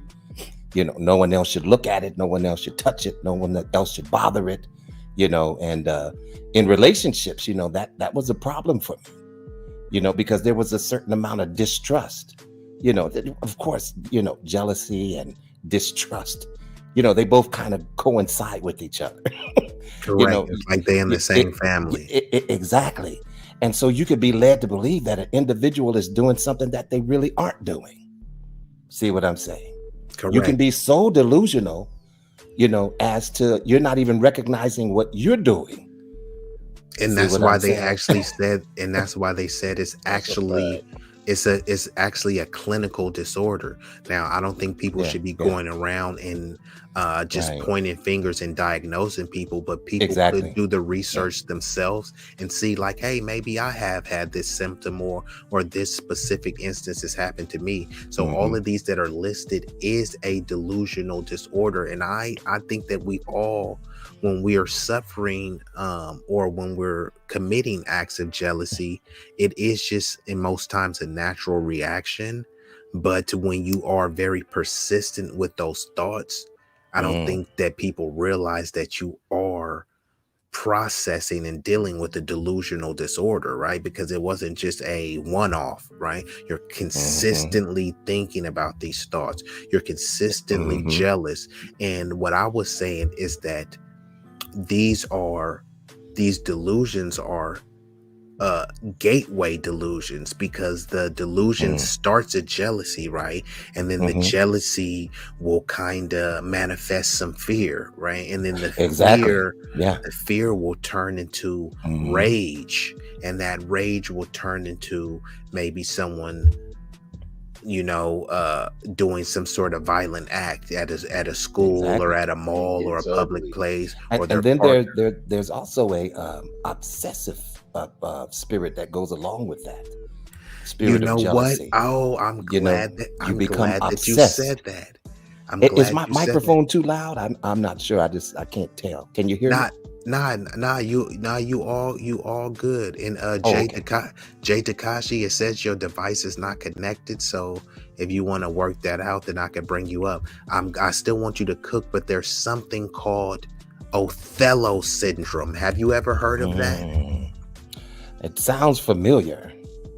So Othello syndrome is named after the character in Shakespeare's play. It refers to the delusion of infidelity of a significant other, which is sometimes used interchangeably with delusional or morbid jealousy. So there's something there's called morbid obesity. So you can be jealous, right? You can be obese, but then there's morbid obesity. There's jealous, and then there's morbid jealousy. And in the morbid jealousy, that's when I've seen people that will kind of harm themselves and say, hey, Mr. Bryant, if you're not going to be with me, then I'm going to harm myself. And then you feel bad and say, okay, I don't want to see them harm themselves. So you're kind of trapped. It's kind of or the flip side of the coin. Listen, if I can't have you, well, nobody else can. Actually, see, all right. So now you go to harming others. That's the real deal. My dad's that actually happened to a family member of mine in Vallejo, California. Yes, unfortunately, my dad's sister, she was trying to leave her husband. And he said the same thing. Yeah, if I can't have you, then no one can. He deleted her, and then he deleted himself shortly after.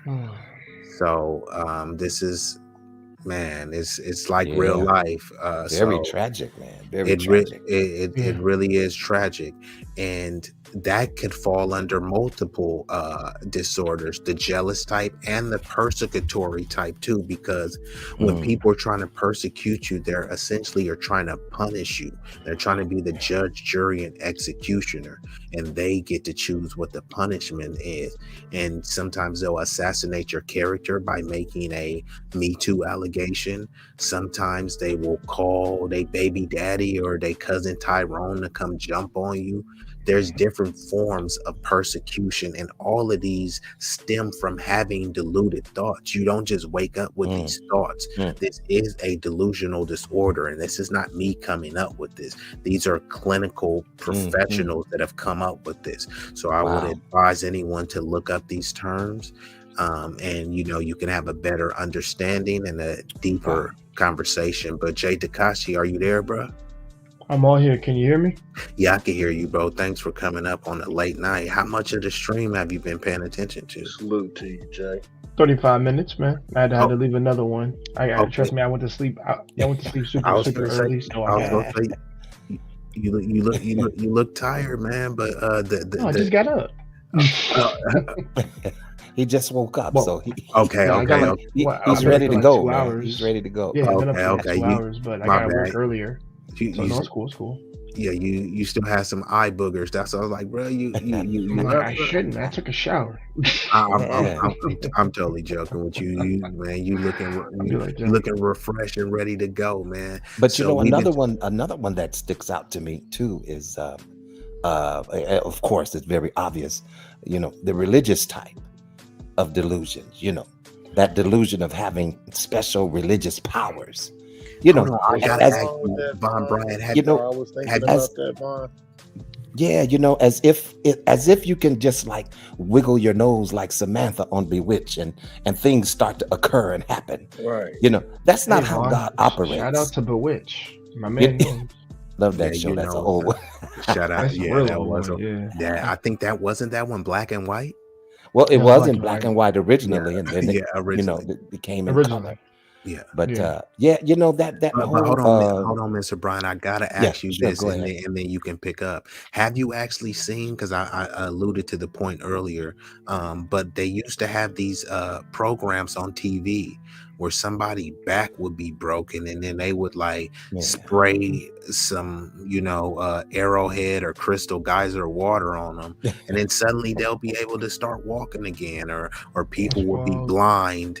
And then, have you seen these types of things? And this goes into the religious delusions, because it's basically people believing that they have religious special powers and that they're able to summon powers based on some religious deity or entity. Right. So have you ever witnessed that, or do you know about that type of religious hustle, or what? Could you speak on that a little bit?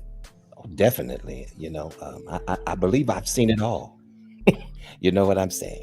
I've seen the gamut of false prophecy, false prophets, people who are pretending, these pulpiteers who pretend like they're sent from God, but they're actually not.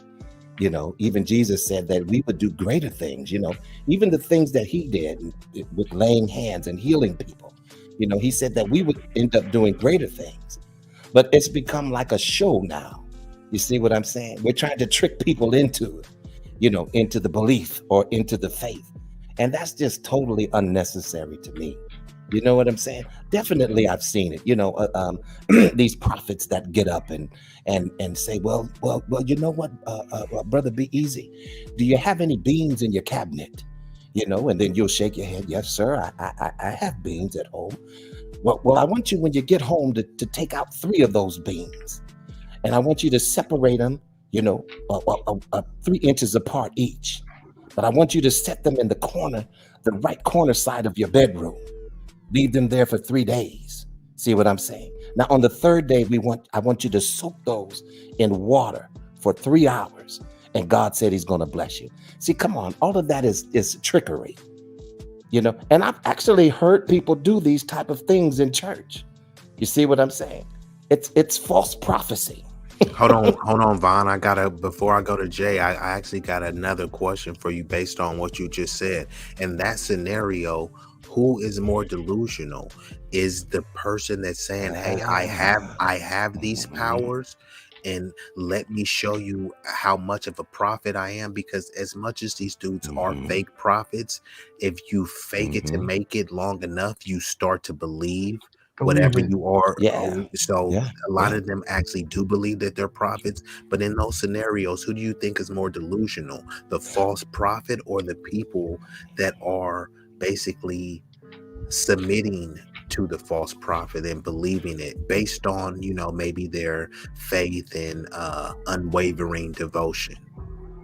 Well, I believe that the delusion is on both ends of the spectrum, you know, between the false prophet and the fanatical believer. You see what I'm saying?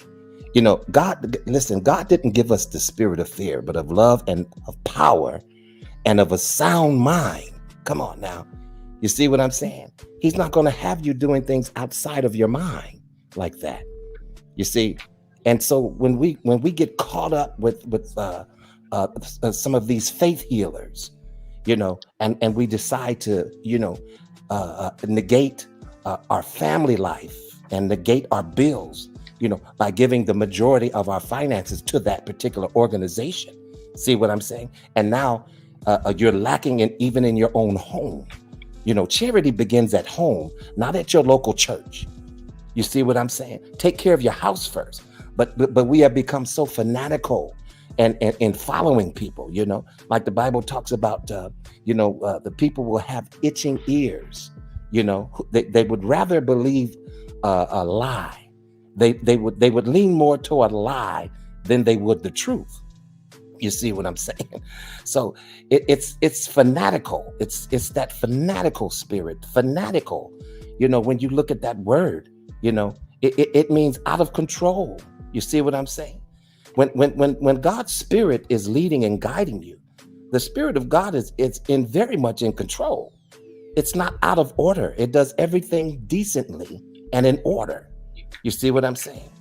But we have picked up these antics, you know, from different religious practices, you know, and I come from the Pentecostal church, so we're very charismatic. You see what I'm saying? We believe in shouting and speaking in tongues and all of that kind of stuff. You see what I'm saying? But is it really the Spirit of God, or are you just mimicking what you heard? You see what I'm saying? Because we can all learn a thing from our childhood, you know, and then there's also a lot of hypnotical things going on in that sector, you know, and they're trying to put the Spirit of God on that. But there's a lot of self-hypnosis involved. You see, there's a lot of outside hypnosis involved. A lot of self-aggrandizing too, you know. Oh, exactly. You know, and if you think about it, you know, you can remember when, well, you all probably don't remember, but I'm from the old church. And, you know, they would have us come down to the altar and lift your hands and say, thank you, Jesus. Thank you. Thank you. And no, say it faster, you know, and pretty soon now you're babbling, you know, and then you call that receiving the Holy Spirit. But see, that's not how God's Spirit works. You see what I'm saying? So we all kind of learn traits and behaviors from how we were influenced, you know, growing up and as kids, you know. But when you become an adult, you got to put away those childish things. You see what I'm saying? You know, and now move into a maturity and understanding of who God is. You know, some of these things, like I said, you know, are very delusional, you know, very delusional. See, if I fast 10 days, then I can, you know, God will do this and that for me. You can't, God is not Santa Claus. You see what I'm saying? That's what I was talking about earlier, because about the religious power, because I think there's an element of the false prophets that believe that they possess a internal power, but then there's also people that are projecting that external power, right? They're saying that my prayers are powerful, and if I just eat donuts every day, God got me. Like people will say that, and people won't work on themselves. It's like, I've heard. Yeah, I'm sorry. Go ahead. No, I just want to say this. I've heard women say this when it comes to getting a husband. God gonna find somebody for me. It's like you're not putting in any work to be a wife or a husband, but you're saying God got me. Or people will be running in the streets doing some foolish stuff and then talking about God's plan. That's not the plan that He had for you. So that's where it kind of loses me, where people try to speak certain religious things into existence and give power to negative aspects of religion. Go ahead, Mr. Bryant. Well, I would be remiss if I did not say that I believe in the power of prayer, because I definitely do. You see what I'm saying? I've prayed to God for situations and circumstances in my life, and but at the same time, prayer is a faith-based behavior. You see what I'm saying? And anytime you deal with faith, you have to understand that faith without works is definitely dead. You see, faith without action, you can't nothing will move, nothing will happen, because you just simply have faith. But what are you doing about it? Like you said about the weight, I'm just praying that God will help me lose this weight. But are you exercising? Are you eating properly? Are you doing the things that you need to do in order for this weight to come off of you? So you can always sit down and pray. And I used to tell people this all the time.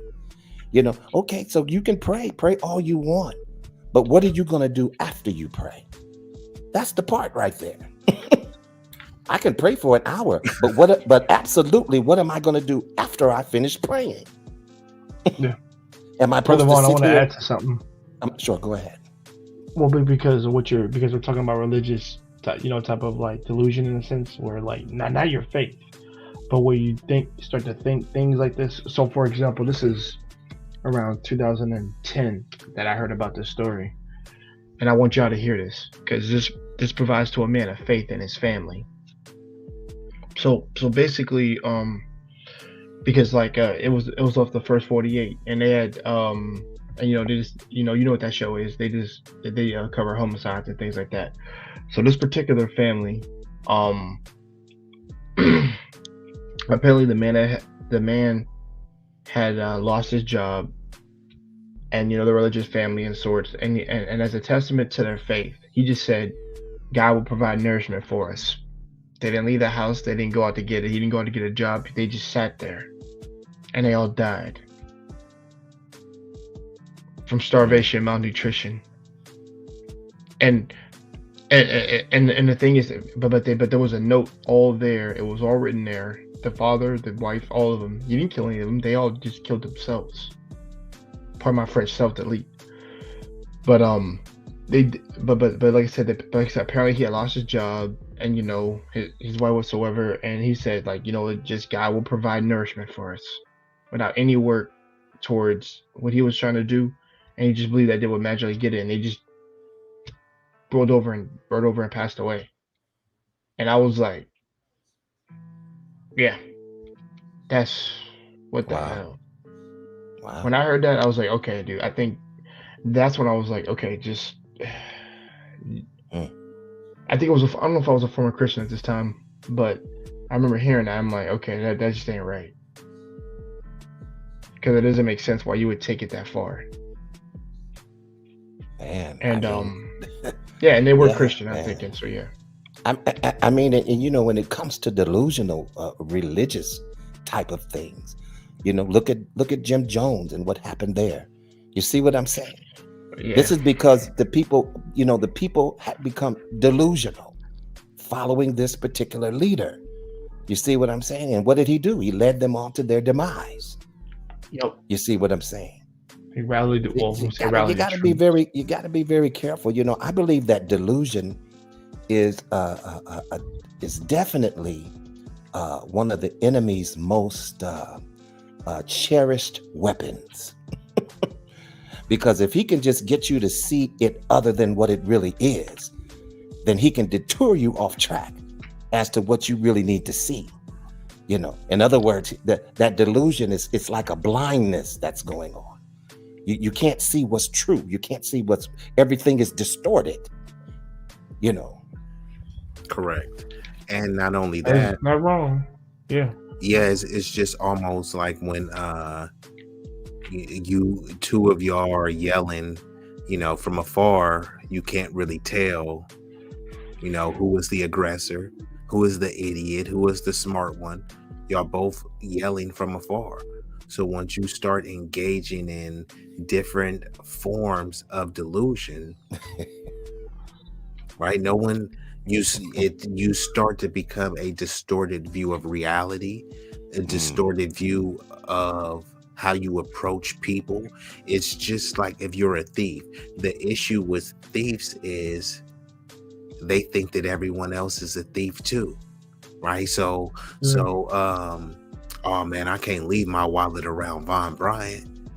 Why do I think that? Because I know that I would have stole Vaughn. So that's how a thief thinks. But Vouaghn Bryant is like, nah, bro, I wouldn't want to take your stuff. So it's actually a very lonely way, a guarded and delusional way to go through life, because you are a scammer. So you think that everybody, oh man, I can't do no business with Jay Takashi. He might scam me. Well, why would you think that? Because you've scammed so many people in the past that you're already assuming the negative of people. So that could lead to your delusional thoughts as well, you know, and that could also be part of the persecutory ones, because you're kind of punishing, right? Vouaghn Bryant may want to collab and we may want to do business, but I'm kind of punishing them because I'm like, I don't really know, man. Like, you know, is he trustworthy? You know, but it's like, bro, are you really trustworthy? You know, so it's if we all just keep playing the game, like, oh, I don't really know if I could trust him. Well, he's saying the same thing about you, so nothing is never gonna get built, you know. Wow. Right. So do have any of you, let me just ask the panel question. Have you seen any resemblance of any of these delusions on some of these panels that we frequent and listen to? All the time. Have you just about seen every single one? Or every single one? I wouldn't say every single one, but I'd say 3 to 4 from when I looked at them, because I've had consumers, but like 4 of them are in there.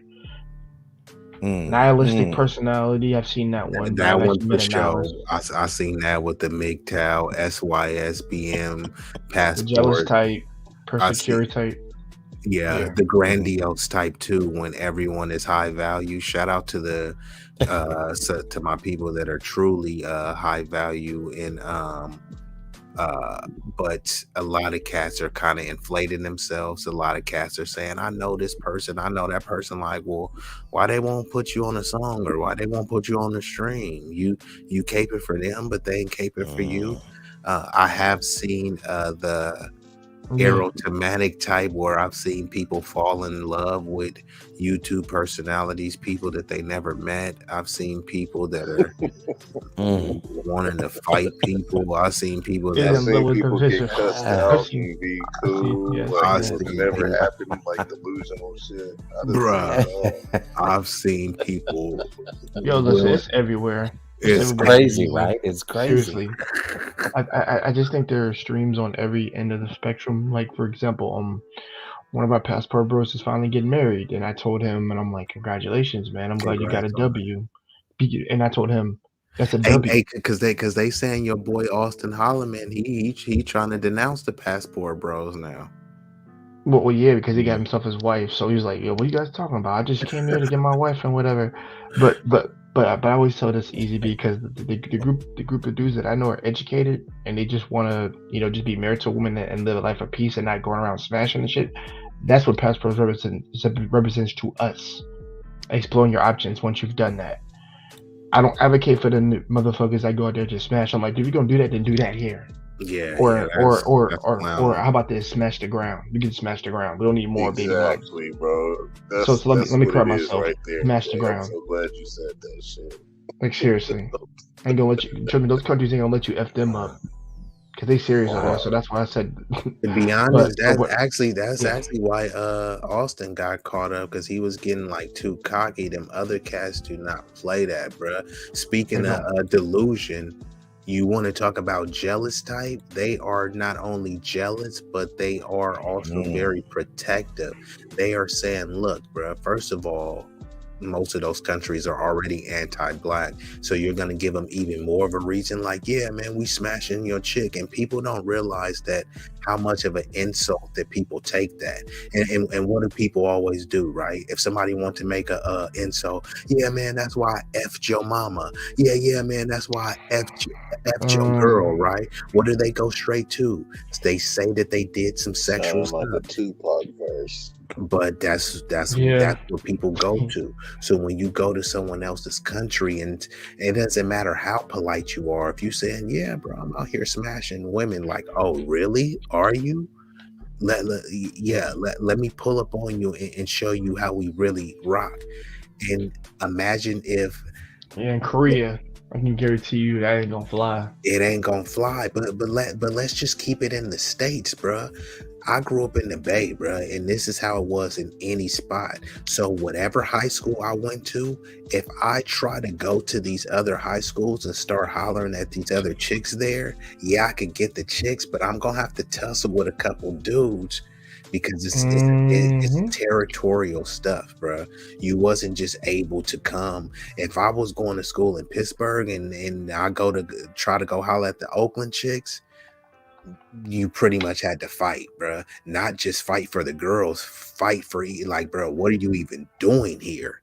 Like, we finna fight you because you shouldn't be here, let alone even hollering at our chicks. That's gonna make us even turn up even more. What do you think it's like in a country that's anti-black, that they would give you a pass, that you can just smash they women? And why? And you think that they want someone of not of their nationality taking their best women? Now, I'm not saying that any of these dudes are getting the best women, but in their mind, they're saying, look, even if you have the potential to get our best women, we ain't finna sit idly by. We are not. Exactly. So these dudes, if you are doing that, and they making it hot, shout out to Jay Takashi's homie who is doing stuff legitimately and found a wife. They making it hot for people like him. Now the people that's going over there that's legitimately looking for a wife, they're thinking he's coming over there for some sex tourism or some trafficking type of stuff, and now he has to face a different level of scrutiny that he didn't have to face before. Like, come on, bro. Y'all dudes need to get it together, bro, and stop acting like you've never seen a coochie before, bro. Exactly. And I want to follow up by saying something else. And this is actually a real story that I actually got told this, because it could be good. Because remember, I used to know a cat from Texas that went to my school in the north, and we would always talk. And I told him, he said, he was Hispanic, because I got Hispanic brothers, and he would always say, y'all people are kind of disrespectful because you don't look at those girls the way we look at those girls. Like, we're trying to marry them. And he says, and y'all trying to fuck them like they just flavored a damn week because they got like what, fat ass and fat titties and shit like that. I'm quoting verbatim what he said. And when I heard him say that, I was like, I can definitely see what you're saying. That's not my mindset, but I can definitely see what you're saying. Bro, I'm glad you said that, because that's basically what I was trying to say. Because other people like you tripping, it's like, bro, don't take my word for it. You need to see how these other men is receiving that, bro. They're gonna trust me. That. Yeah, you going over there, and then let's just say that you're attractive and you happen to snag a little baddie, bro. One dude out there is like, bro, I'm from this soil. I've been working and I'm trying to wife this chick out here, and then you come over here and smut her out, and then you put it on TikTok thinking it's a play. Like, bro, I'm gonna show you that that's another form of delusion right there. That's another form of delusion right there with that whole. I've said this need to post your stuff on the phone is just really weird to me. And that, you know what, Like, that's really. a whole other aspect that you don't hear anybody speak one about. would fall under the grandiose one. The grandiose type.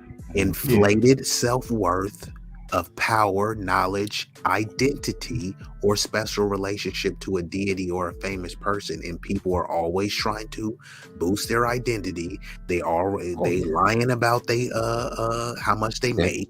They're lying about how much power they got. They acting like they got more knowledge. They're saying that, oh yeah, man, I know this person, I know this rapper and this ball plow. So all of this falls under the grandiose. And even when people saying my body count is triple digits, like, come on, bro, you just got game like 2 years ago. Cut it out. You stop. Well, first of all, even game is a delusion, because honestly, to me, I remember 84 Sins before You said nobody respect the game anymore. I'm sorry, brother. I was never a fan of the game. I may have attained it through my uncle and my father, but I've never liked once using it. And once I felt what it felt to use that shit, I'm like, dude, you're a piece of shit. You wanna know why? Because you're not you. You need to be yourself. And you know where that came from? That consciousness that my grandmother put in me. Awesome. That little Jimmy D Cricket that's on my goddamn shoulder, and I was like, oh shit. I'm like, I mean, I may have gotten what I got, but it didn't feel right. And this is when I was really, really young. I'm talking about below 20. So I had to grow up. I'm like, this ain't the way, man. This ain't the right way to go about shit. This ain't the right way to be a man. This ain't the right way to even try to even be a person. Wow. So I had to, So I had to take a step back and just really pay attention to that and just change.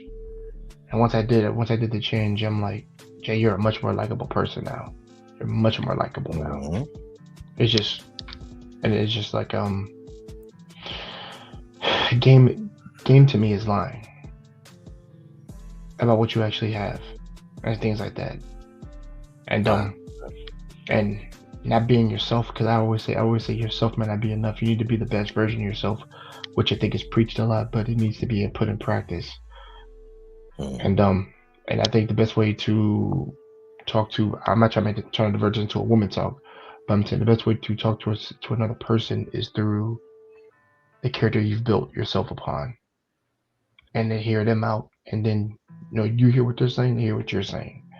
But the thing is, you don't put any bias, your own personal bias onto them. That's what I'm saying. That's where you can get away from all those toxic ass people. But that's just kind of like what I had to learn. And then after that, like I said, I saw great results. Like people want to be my friend. People will be like, "Yo, Jay, can we talk, man? You've been doing good things lately, man." And I'm like, "Yeah, definitely, man." So it's just like stuff like that. Wow. Well, man, listen, this is a very good topic. How did you happen to come across this particular topic, B-Eazy? I have been wanting to do it for a while. I was just looking for the right time. I usually have a list of topics, and then I just kind of run it by Big Rig, since he was a co-hosting it with me. And then I usually just have a tiebreaker with like M3 and say, hey, which one you think should be. And then so I had a list of topics, and this one was kind of just speaking to me. And I see the delusion is so pervasive in its many disorders, right? And I know that there's been a point in my life where I've definitely been delusional. I've been under the disorder of jealousy. I'm kind of was like you, Mr. Bryant, and I come from a street background, so certain jealousy is kind of like programmed into you. The jealousy is almost a form of being territorial, and territorial is pretty much semantics and euphemism for being kind of jealous, because you get jealous over anything. I grew one of my homies in Richmond, so we all used to have pit bulls. He got rid of his dog because his dog someone came over the house, and his dog went to him. He was like, no, my dog should only obey me. He shouldn't be nice to anybody else. Like, people will be jealous over just random crazy things. It's wild, bro. But that was the thing, because people take their dog serious, bro. So they're saying like, look, bro, my dog I'm the master of this dog. So if I call my dog, it should come to me. If Jay Takashi comes in and he's able to call my dog and the dog is not barking at him, I don't want the dog. That was my dude's position. So people will be jealous over dogs. Then people are jealous over women. People are jealous over shoes. Definitely. That's number one right there. You are in this environment, and then you start being jealous, right? You get a girl and you like, hey, this is, she's mine now, bro. Like, and you start being a bit controlling and bit possessive. And like I was saying earlier, you don't even think about it. It's just you walking with her, a dude may try to holler at her, or a dude may grab her. Like, did this fool just do this stuff? Like, part of you are so the jealous is, like I said, it could be the gateway disorder, because the jealous turns into rage, and now the rage turns into action, right? So it could definitely be a gateway and a springboard to other things, but it's definitely unhealthy. It's definitely unhealthy. Yeah, because then after you get into the altercation, then let's say you go home with the girl, and it's like, and then you embarrass me, and then so it's like you still riding out that jealousy, right? You not only did you deal with it with the person, then you go home, and some cats be messy. Some chicks be calling their girlfriend and talking about the dude, and some dudes be like, man, this chick got me effed up. You know what I mean? So still feeding off of that jealousy.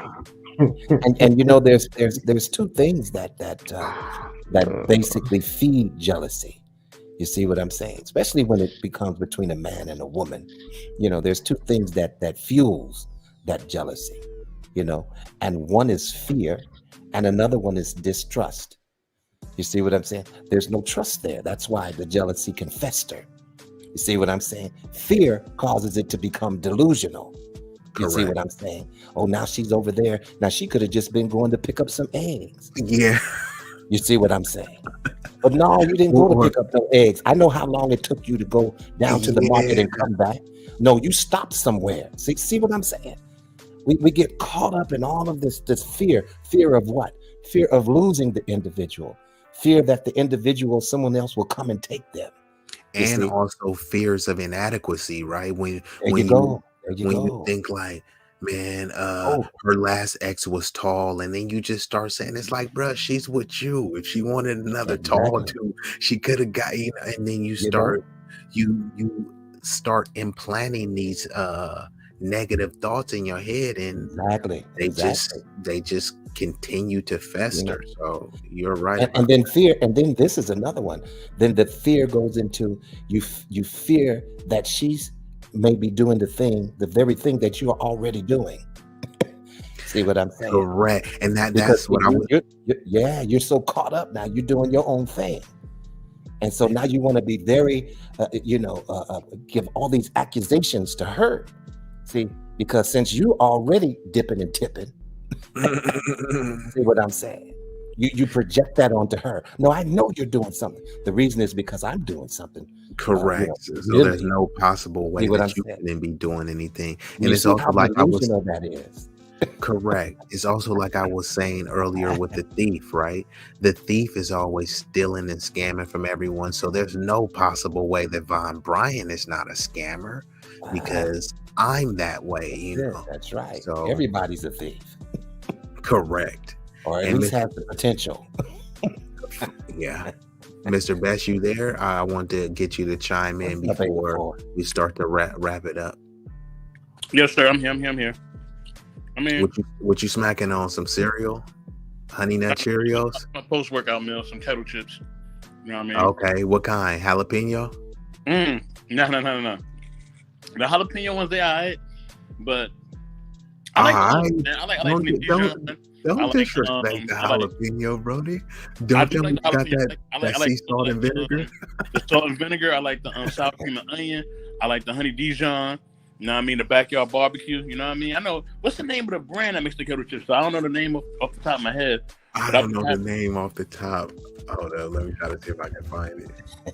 But they bomb. I always get them from Whole Foods and Sprouts. They bomb. I think they just call Kettle. In that green bag. It's called the Kettle brand. Yep.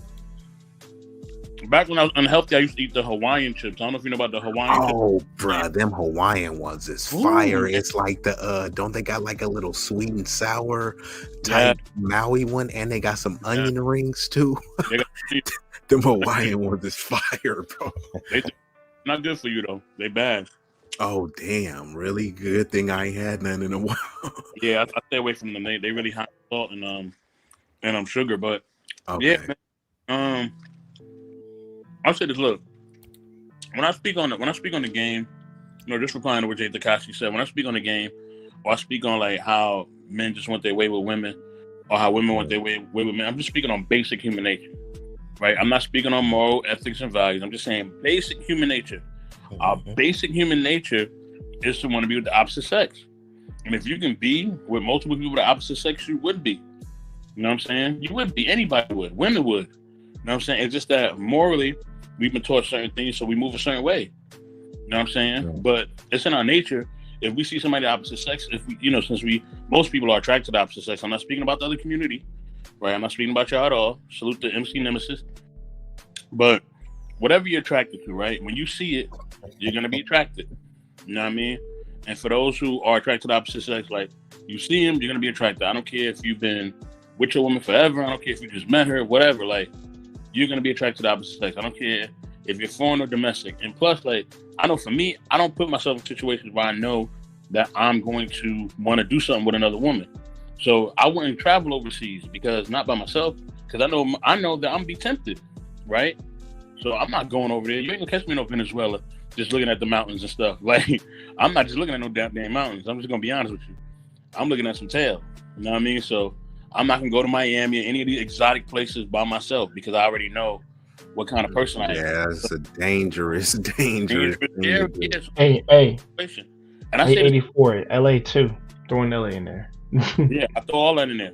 I say for women too. Women, when these women do these girl trips and all that, like, they know what they're doing. Like, we're humans. We know what's up. You put yourself in a certain situation or an exotic situation, yeah, you're gonna want to get it in. So when guys go foreign, when they go to foreign places like Brazil and they be having them new beaches and all that, yeah, you're not just looking at the sand, brother. You're looking at more than the sand. So me, I don't put myself in situations because I'm not trying to get myself in any type of static. You feel me? So yeah. And not only that, on those girls trips, I've talked to many girls, and they actually believe that they're entitled to like some sort of sexual encounter out there, just like dudes is like, hey, I'm going out there. They believe that they are entitled to it, right? Look, I went out here, I spent all this money, I'm gonna get take my word for it. You deserve it. Because they're not going out there to just be sober and very that shit ain't happening. Angels. That's not what they're going out there for. Now, I'm not saying that, hey, they're getting some trains ran on them, but there's a lot of stuff that's going on that's they're crazy. Going out there they're going out there to hook up, right? Oh, yes, sir. We know what's going on. Shout out to my homie. He ain't gonna know, but so one of my homies, his girlfriend, his baby mother, right before they had kids, she went out to, I think, Cancun or something like that on a girls trip. And when he came back, now I'm not the type that be going through phones and all this stuff, but when he came back, he went through her phone and she had some other dude's penis pic in there, right? And he was like, bruh, whoever dude was, he was working with a monster, right? So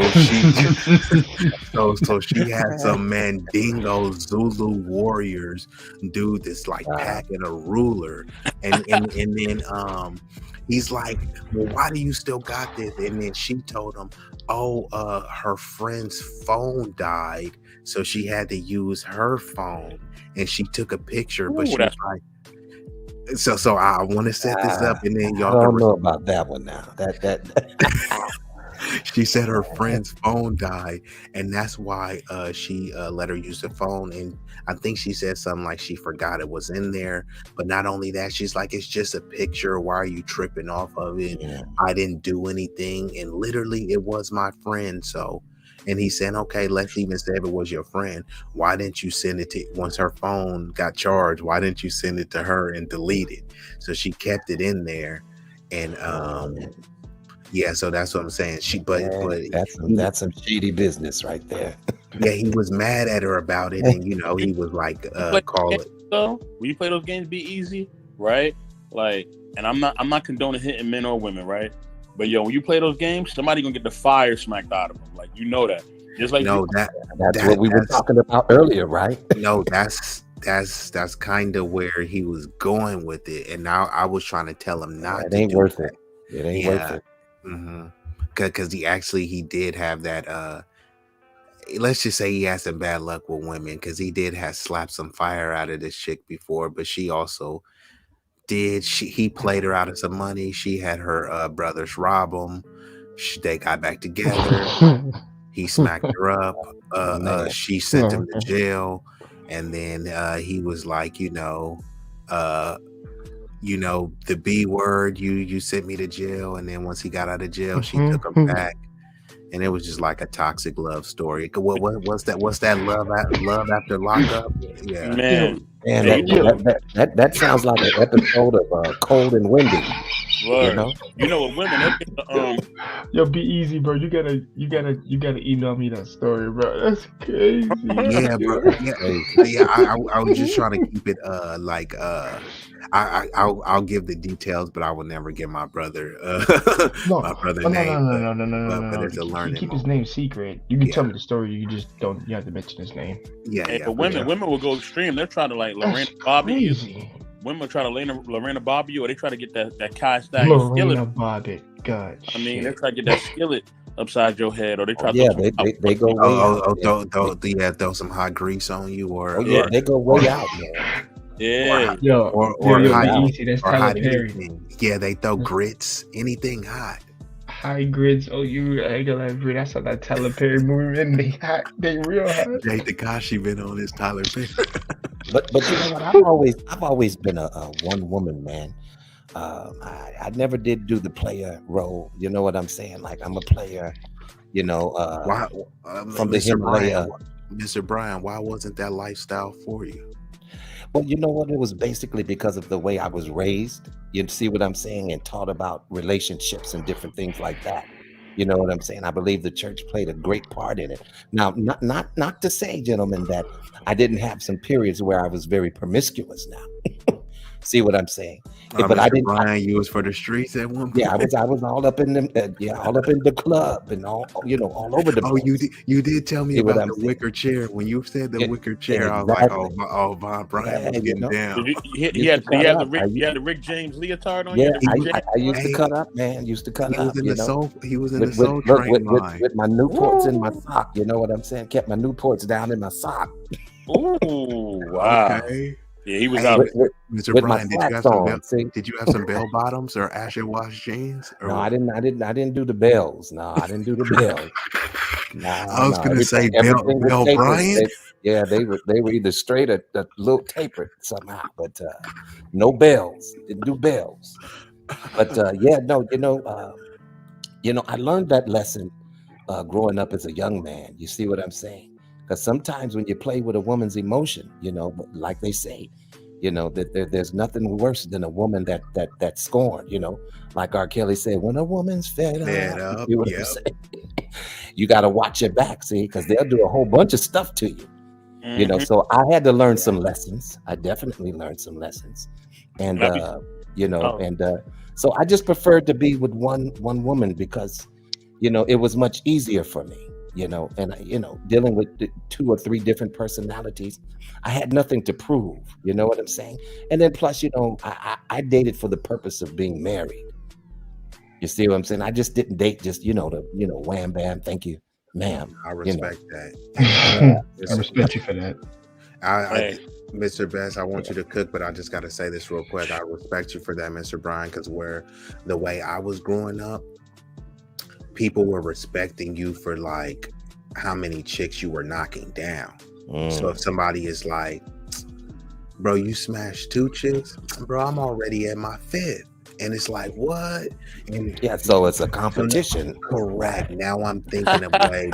And at that point, people are willing to lower their standards, right? So they'll say, look, this chick is ratchet and I really don't want to deal with her, but I'm trying to get my bucket list up, or I'm trying to get my Smash little black book count up. So people will be doing it just for the sake of, and like I was saying earlier, right? When somebody wants to insult you, what do they say? I effed your mama.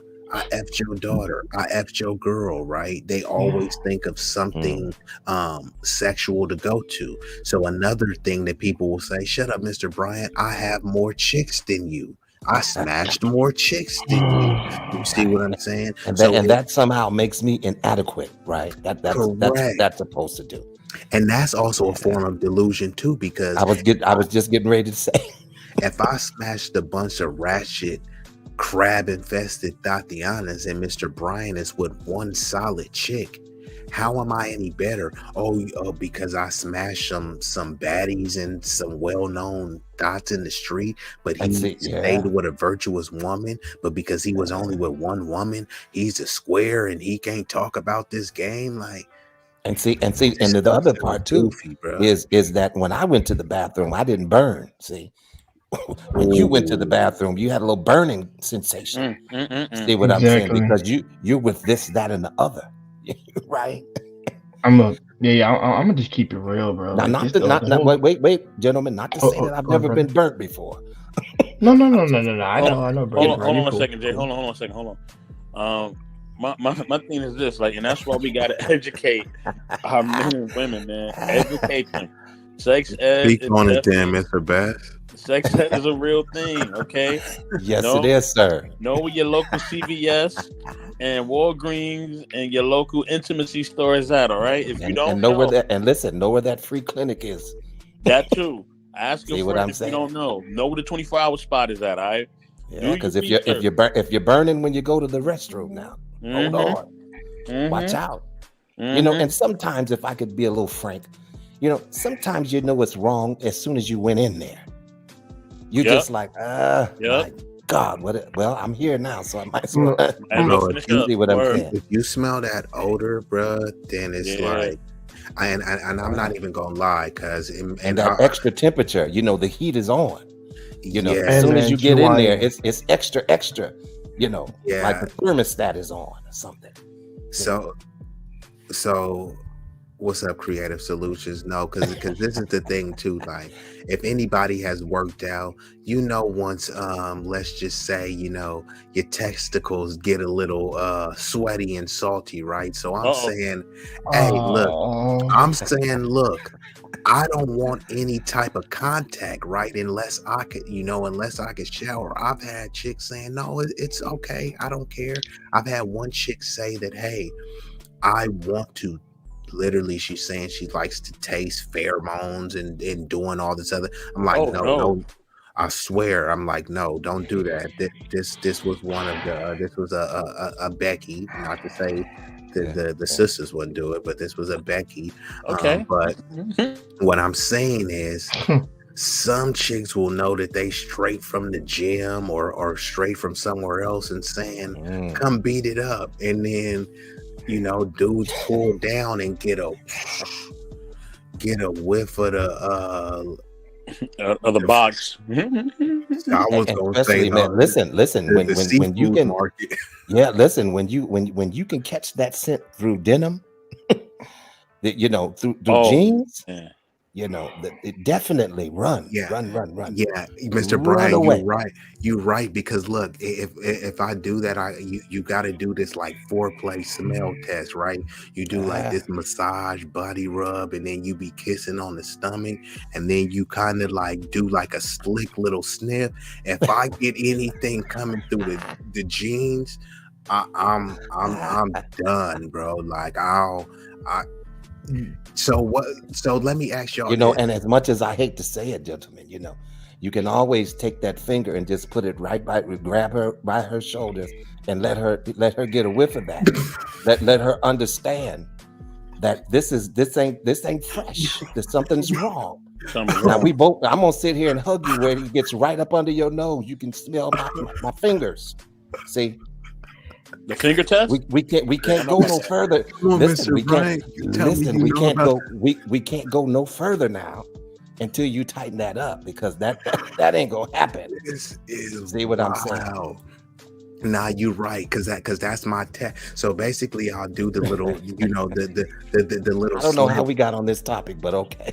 Hey, but I it's mean, time to It's a real educate. thing. screw it. Yeah, we gotta educate. So yeah, I'm glad you brought up the fingers, because what I do, I work my way, and then once I get to that region, once I get to that navel region, and if it's any type of odor, it's like I'm out. But then also sometimes it's just like that door, right?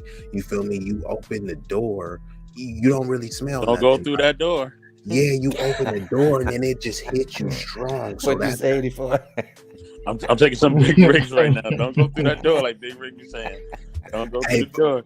Hey, but I like what Mr. Bryant said, because I'm gonna be a little condescending, right? So I'm gonna be, I'm gonna be playing, I'm gonna be playing up top, maybe doing some other little foreplay stuff. But once I'm doing the 2-finger test, once I do the 2-finger test, and I'm like, look, it's like, is this what you wanted me to penetrate? Is this what you wanted me to eat? Here, you taste this, And they gonna be like, how you cut out B-Eazy? You do a fake phone call? You act like somebody calling you or something? No. You just say, hey, I can't do this. Sorry. Yeah, ain't nothing else happening. I'm not gonna lie. There was one, because you know what? It's hard to be aroused after that. Yeah. Hey, look, that's what I'm saying. Bruh, I was softer than a Krispy Kreme donut. I was over there like, sorry, baby, I gotta get up out of here. And that's when I hit her with the, it's not you, it's me. Like you. Yo, he said it so sincere. I believe them. Yo, B-Eazy could be an actor. Yo, I believe them. Yo, I believe them. You got to. And Creative Solution says, if you leave your semen inside a woman, it makes her smell bad too. That's wrong. Yeah, that is wrong, because if y'all remember, R.I.P. to the late great QueBee Bryant.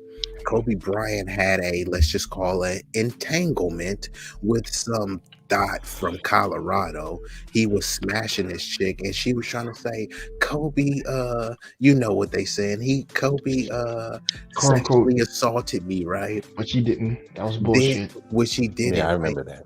And then when they went to the doctor, they found like pounds of other dudes' semen in there. Like, she was just like the community thought. Like, did you say pounds? Well, let's just say several loads, a multitude of loads that wasn't QueBee's in hers. Yeah, this was well documented. So I know, and that is true though. So yeah, for chick, because your stuff, I ain't even gonna lie too, because I've had some ones where you think like, I guess I was wrong for thinking that, right? Like, because maybe, chicks will look at a dude and think, hey, this dude has a small penis, right? And some dudes might look at a chick and be like, man, I don't know what it's smelling like down there, but I've went down and smelled some stuff, and I'm thinking like, damn, how is it smelling so good? This, like, she got air fresheners in here? Is this like a potpourri type of thing? But then some, I haven't had many, but there are some where it's like, bruh, have you seen Players Club when he was talking about Badussi? Yeah. I saw Players Club. Yeah, I actually, it wasn't that's crazy, right there. How to be a player, actually. Wow. Yeah.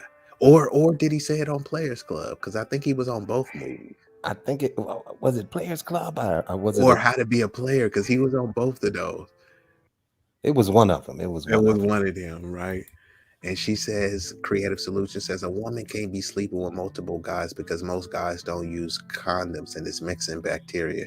Now, the way you phrase that, you say most guys don't use condoms, and I won't refute that, but are most women demanding that they use condoms? Are most women using female condoms? They should.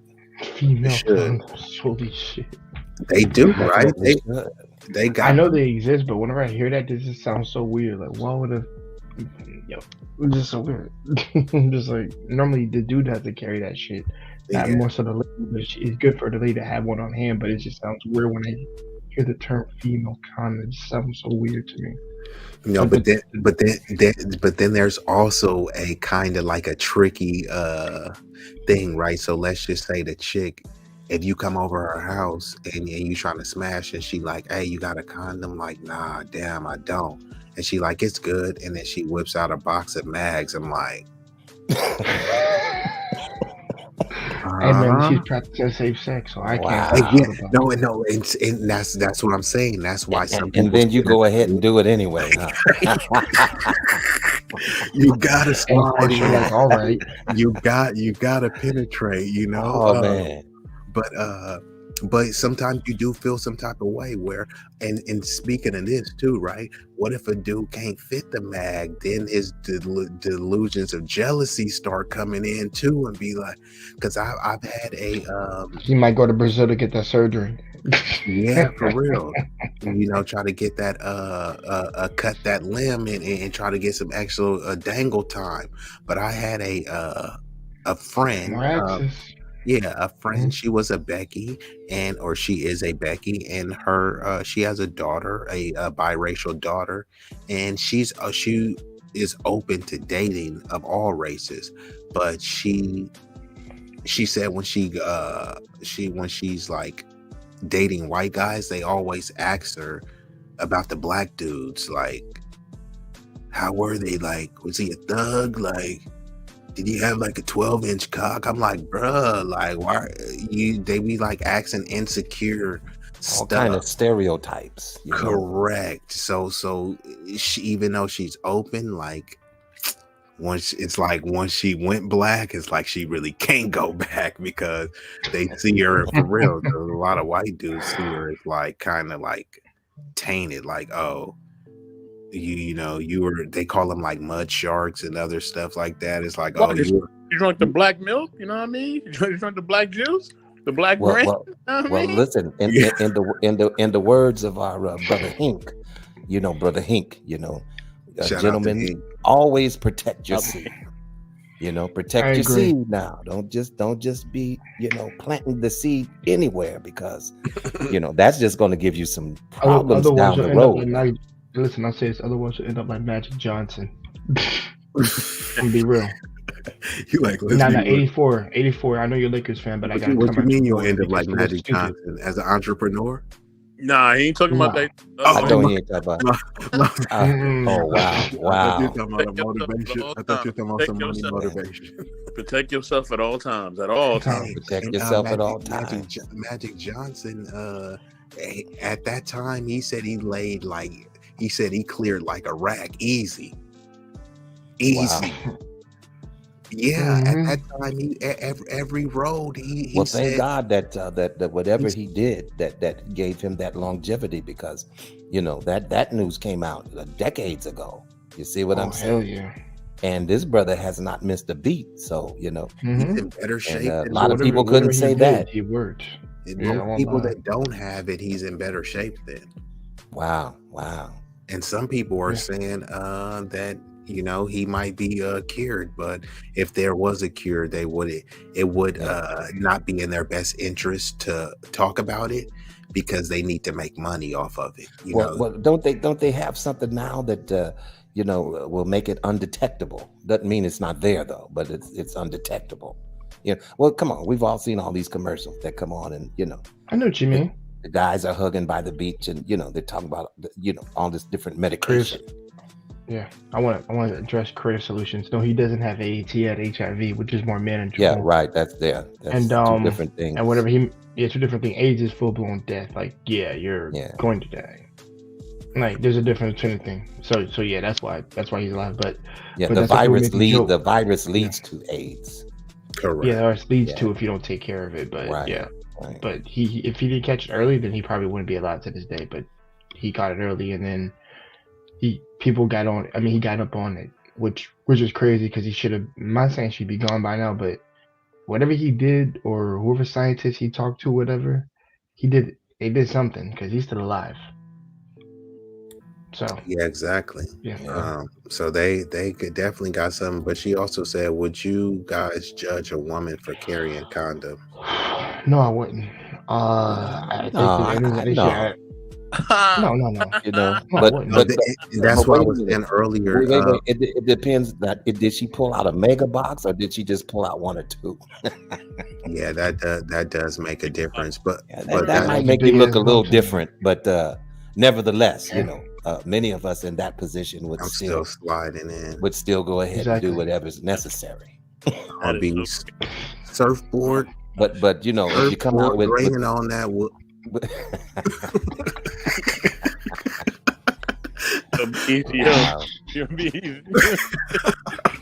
Hey, if she already got him, look, you already know she getting it in major poundings.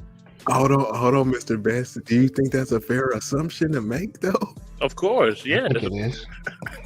You got a box already? Like, what you got a box for? He has a huge box, man. You know, that would make you look up in the air a little bit. Kind of think, you know. I'm look up, I'm like, Shout out to Prime BA. He says, I was told to never accept a condom from your woman. From a woman or your own. But hey, I do that's agree. good advice. That could be good advice. But you know, because you never know, they may put a little pinhole in there. That is. Especially if you have a little dough or a little cash. Hey, that's a good point because a lot that's of times, crazy. Right? I know what you're talking about. Yeah. Very good point. Be like, let me put it on. I'm like, yeah, go ahead. You know what I mean? Give me a give me a little toppy and then put it on. You know, but now I don't know. I'm just saying, I don't know if they chewing a hole into the thing. Now that's a good point, Mr. Bryant. So I gotta be. This is definitely an after hours conversation, right? Gotta relax. Yeah. Oh man! Thank God for my wife. I'll just say that. Yeah, shout out. I ain't got to worry. For his wife. I ain't got to worry, brother. But exactly, yeah, you can get whatever. But believe me, I don't forget those days, man. You know, and it was very hard. It was a struggle. It was a definite struggle, man. You know, thank God I made it to where I'm at now because you know, there was a period where I was just running amok. You know, you know, but thank God for a learned discipline. You had a bad phase? I didn't know that. Trust me, I know. Hey, Mr. Bryant, bro, I'm glad to see your growth, bro. And I actually, you know, I'm not quite where you at yet, but you know, I'm not running amok like I used to. But now, bro, now I'm gonna be real, bro. Is that? So basically, like, sex really just don't be like super exciting me, bro. Like it's not like a great incentive. Like, here, let me run across two hours to come see her and take her out to this dinner. And now I see a lot of those when those options or opportunities present themselves to me. I got other stuff to do, better things to be doing, money to make. And now a lot of chicks I've seen that if you don't take the bait or if you don't, show, restraint, or if you do show restraint, you know, they'll label you as you know, are you GAY? Are you, is something wrong? It's like, nah, I already see what you offering. And I'm just not interested right now. It doesn't mean that you're a bad person or anything, but they think that something that has to be physically wrong with you emotionally, or it's a red flag. Chicks think that if you don't want to smash, it's a red flag. And I'm just like, no, if you want me to smash this easy and without resistance, that's a red flag. It's because then also listen. Also, there is that post nut clarity. You know, that's a real situation right there. Mm-hmm. You know, you did all you could to get it, and once you did, you know, hey, you just lost interest. You say it wasn't what you thought it was going to be. So. Hey, a lot of times sisters have that apprehension, B-Eazy, because of the down low brothers. You know what I mean? The down low brothers have made it that way, where they feel like, I know what you're saying. Yeah, like, okay, if you don't want to be with me, so you want to be with a man, like, that's what they be thinking. Because some brothers is like that. But so you said I'm telling you, it's real. You think it's a lot of scorned projection? It could be, yeah, because some of them They thought the men was in the women, but they was really in the men, or they was in the both, and they didn't even know. Yeah, that's what it is. There was a lot of delusion. Correct. Yeah, And a lot of delusion. And some of those dudes do be into both, right? But unfortunately, for those dudes who say they're into both, once you're into the opposite, then there's kind of no coming back. They don't call you bi, they just call you GAY. So it's not really any coming back. But the weird part about it is that there are a lot of, I've seen basically let's just say I used to have some connections to the adult industry, right? So in the adult industry, there are people that have wives and husbands, and they'll do scenes with the opposite sex and say, hey, I'm not lesbian or I'm not GAY. They call it GAY for pay. So people are saying, hey, I'm not I know what you're talking about. But hell no. Yeah, bro, they got documentaries and stuff. I used to go to the figure out. Now, I know you're spelling the word gay, right? But we can't say that, or what? We're not allowed to say gay, or what? Honestly, I don't know, so that's why I just said it. Oh, okay. Well, things have changed, so you got to know these pronouns and correct. So that's why I just try to err on the side of suffixes, and. Yo, Mama, I love 84's reaction because I knew exactly what B-Eazy was saying. I found that information out like 5 years ago where they said they do this for the they're not anybody do it for the money. Mm-hmm. But they have wives, and then if you ask them, they'll be like, "Nah, bro, like I'm not like that." But money. I was like, "Dude, you were just." I don't know about that. I mean, if you're engaging in something, you see what I'm saying? How do you engage in it? Well, they're saying they're just doing their job. I don't know. I don't know about that. They're saying. I'm still unclear on that one. What kind of job is that? The fuck out here with that bullshit. Goddamn job. Well, listen, 84. He said it was for pay. Now he said it was for pay. Correct. So anytime you get paid, I guess you're doing a job, right? So 84. So 84. Because my friend asked me this question. He said if it was like for one scene, like for like what $1 million, I was like, I said, fuck the money, man. That's not worth my soul. Oh no. I can't. That's right. Yeah, I can't do it, bro. That's right. Because he said $1 million. Like, no. All right, boy, hold on. What if the guy is okay? What if the guy is what if you're not doing nothing, but the guy's doing something to you? Like let's say he's giving you top or whatever, and you just gotta sit there again. You know what I mean? And let's say they just keep up. Let's say $1 million, then they say $2 million, they say $3 million, and they just keep upping it. It's not worth my integrity. It's not worth my faith. It's not worth it. Nah. Exactly. Because listen, I was broke before you made that proposition. You see what I'm saying? Plus, I never had a I was broke before you even propositioned me. Exactly. And listen, I was even content being broke. You're trying to get more money, so no, I don't need to get that. Listen, all money is not good money. Because once you open that door, it's a wrap. You can't. You can't put the toothpaste back in the tube. Yeah, it'd be easy. I want to say something because I think everybody can relate to this. Listen. Oh man, like there's gonna be some scarring or trauma from this, and I remember somebody asking me, Jay, you wouldn't because he asked me, he said you wouldn't say your family if you had to do something. I said hell no. You wanna know why? Because one, after I do it, they're probably gonna clown me, and two, after I already did it, no, two, after I already do it, I'm gonna have trauma. Fuck that. No. And even though I said we preach therapy, that therapy ain't gonna cure my ass. Fuck that. It's crazy. That's hell. Look, I don't care if it's family. I don't care. Look, I don't care if it's little kids. It's not happy. They had a good life while they lasted. You know what I mean? I'm gonna have to keep it pushing. I'm not doing that shit. I'm sorry. No. I'm not talking about my family. I'm not talking about my own family I built. I'm talking about like people who live past their prime and shit. Hey, but I'm content. But Yeah, Jay, I'm sorry. with the money, you could start a new life. No. You could be the passport, bro. You always Look, dreamed of being. look at B-Eazy being the devil's advocate. I'm just saying, you can start a new life.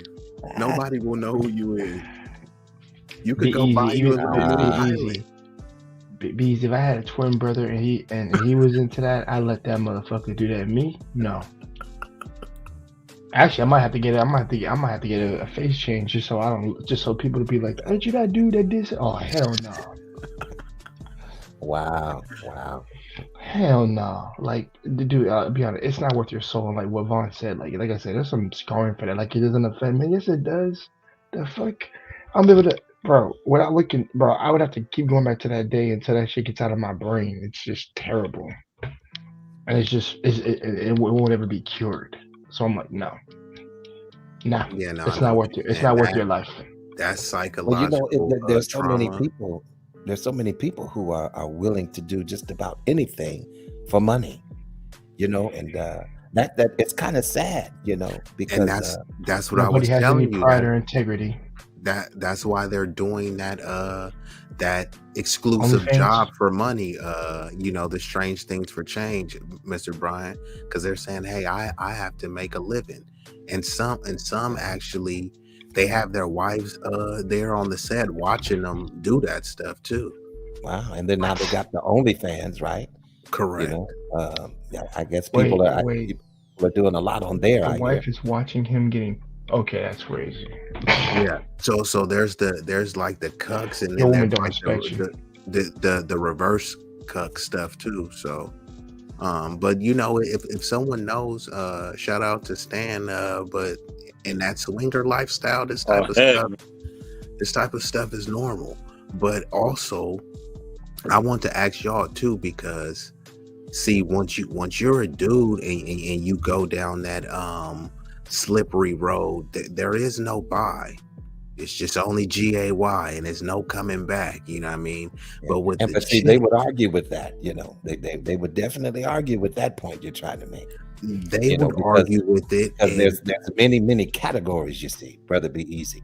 There's plenty of categories when it comes to that. You have this sector and that sector, and then you have this one, that, then you have they and them. You have he and she, and there's so many different places. Yeah, no, I get kind of confused because I can't keep up with all of it.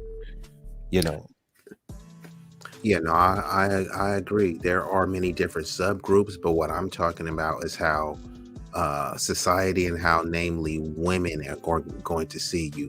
They may not say it right away, but as soon as you have those encounters and you get into an argument, they'll bring that up.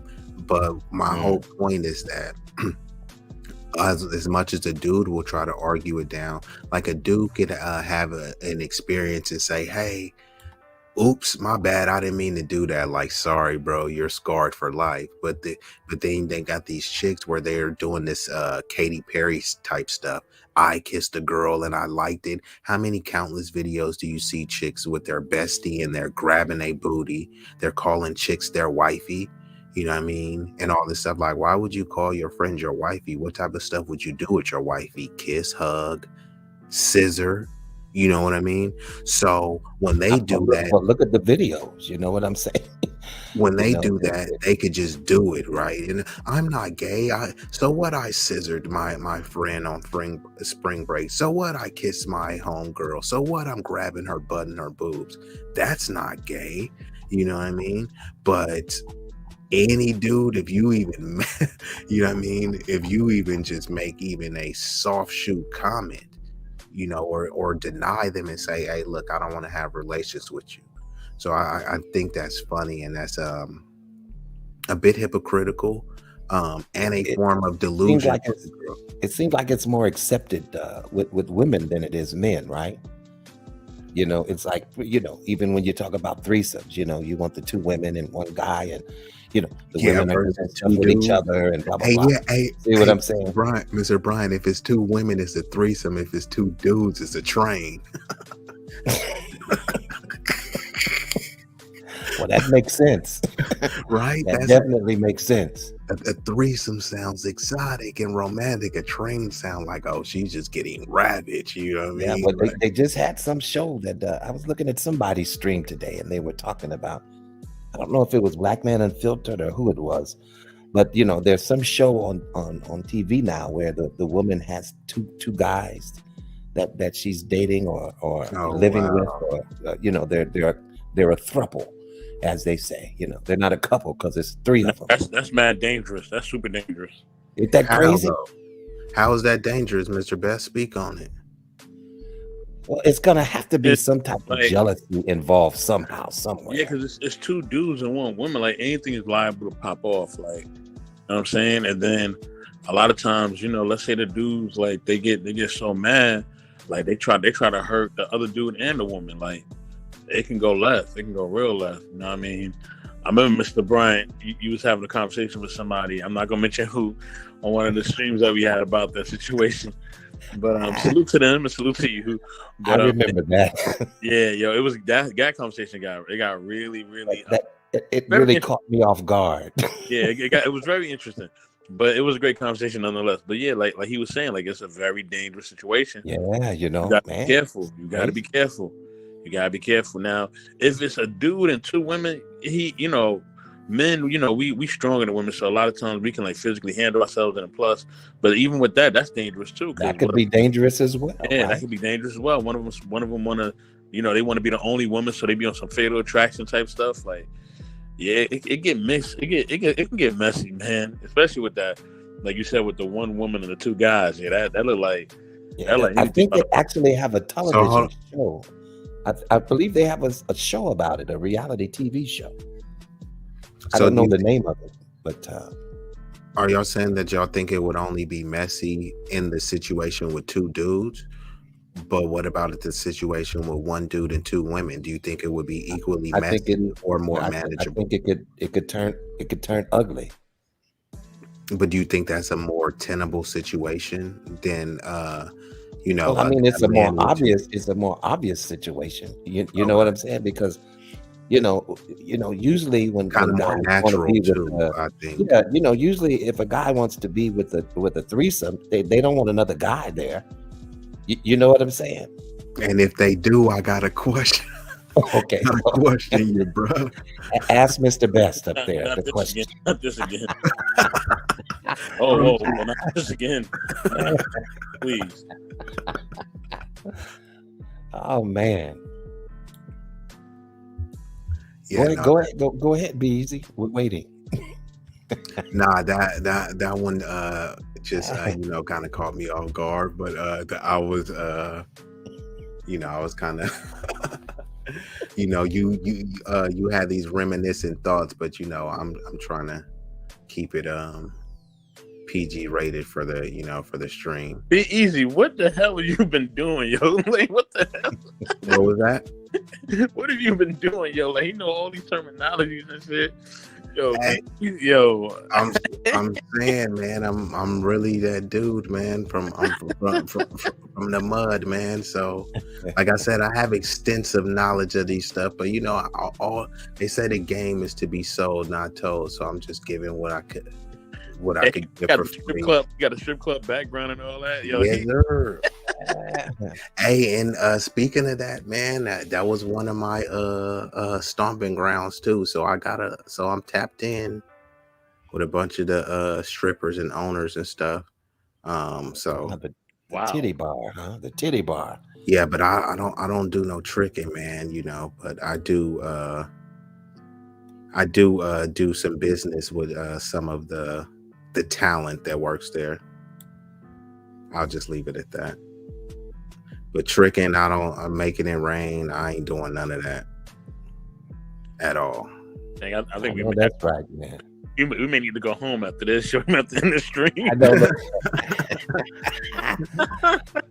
Well, that was a perfect segue. Go ahead, Mr. Best. You just never know where the conversation will end up, right? Yeah. You just never know, man. That's the oh man. That's the it's like the Cracker Jack box. You don't know what's gonna be inside of it. Some of y'all probably too young to even know what Cracker Jacks is, though. Oh I don't know. yeah, I don't know if they had those on the East Coast. Oh yeah. Oh yeah, Did? yeah, they had them everywhere, man. Oh, for Everywhere. real? Yeah, man. Did y'all have Fiddle Faddle though? You know what that is? We had that too. We had that too. I mean, Okay. like if I it didn't gets popular, I didn't like none of that though. I didn't like none of No, it. I didn't really like the Cracker Jacks was cool. My mom liked the Fiddle Faddle, but the Cracker Jacks was legit though. Nah, give me regular, that regular kettle corn popcorn. Oh my! That metal tin, the ones that people used to get for Christmas time. You don't know about that. It used to be like a 3-1. It will be like cheese, caramel, and like the regular butter one. I just like the white popcorn. Just plain that white cheddar one. popcorn. Yeah, it'd be white cheddar, but I like plain white popcorn. Okay, A little bit of oil, a little tiny bit of salt. That's it. Okay, he old school with it. He old school with it. Okay. Yeah, My air cousin pop. used to Air be putting pop. hot Gotta sauce be air on pop it. though. Oh, okay. You It gotta talking be about air the pop. bag, or are you talking about just straight kernels? I'm talking about you make the popcorn. Okay, okay. But only the white popcorn. I don't like the yellow corn. And you It gotta has cook it too right, much, bro. Because it ain't nothing like smelling the burnt popcorn, but then when you taste in it and that popcorn got that burnt charred, I'm like, bruh, I can't do this, bruh. How do you mess up popcorn, bro? Yeah, man. But yeah, man, this has been a dope stream. But we can go ahead and get some final thoughts and get up out of here. Jay Takashi, you still there, bro? I know Jay Takashi has been on like 2 or 3 streams already. It looks like he might be preoccupied right now. And Vouaghn Bryant, you can go ahead and give some final. What you got, Mr. Best? He might be asleep.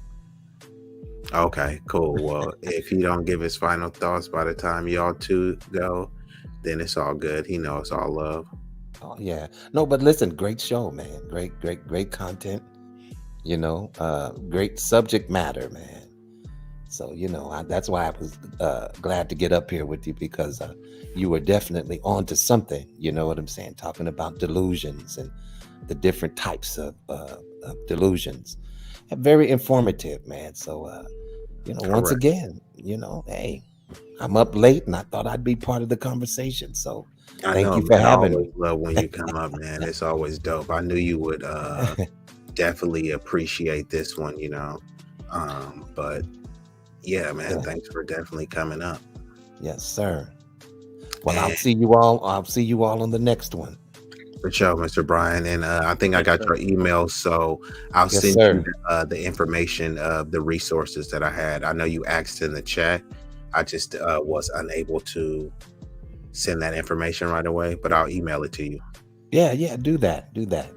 All right. All right, Mr. 84. And, all right, Mr. Brian, I'll be hitting you up soon, real soon. Yeah, do that, man. All right, gentlemen. Peace. All right, later, Mr. Brian. All right, peace out. All right, my final thoughts is, man, protect yourself at all times. Don't be delusional. And yeah, definitely, man, be safe in them streets, man. That's all I'm gonna say. You know what I mean? For sure. I'm gonna chill in the back. You already know what it is. All right, cool. And Jay Takashi, it looks like, I don't know if you're still here or not, but I'm gonna just give you a second.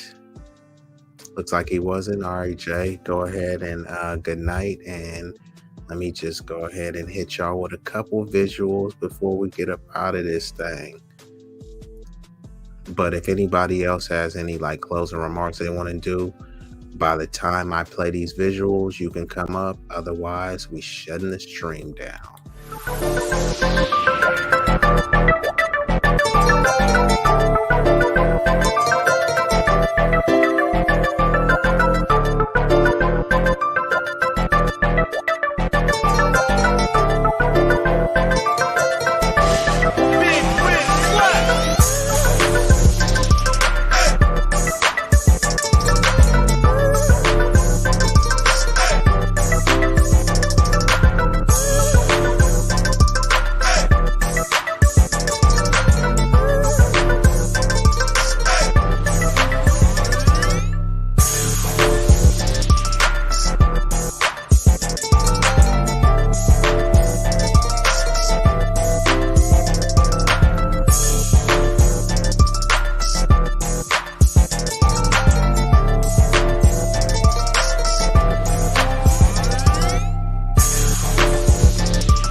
This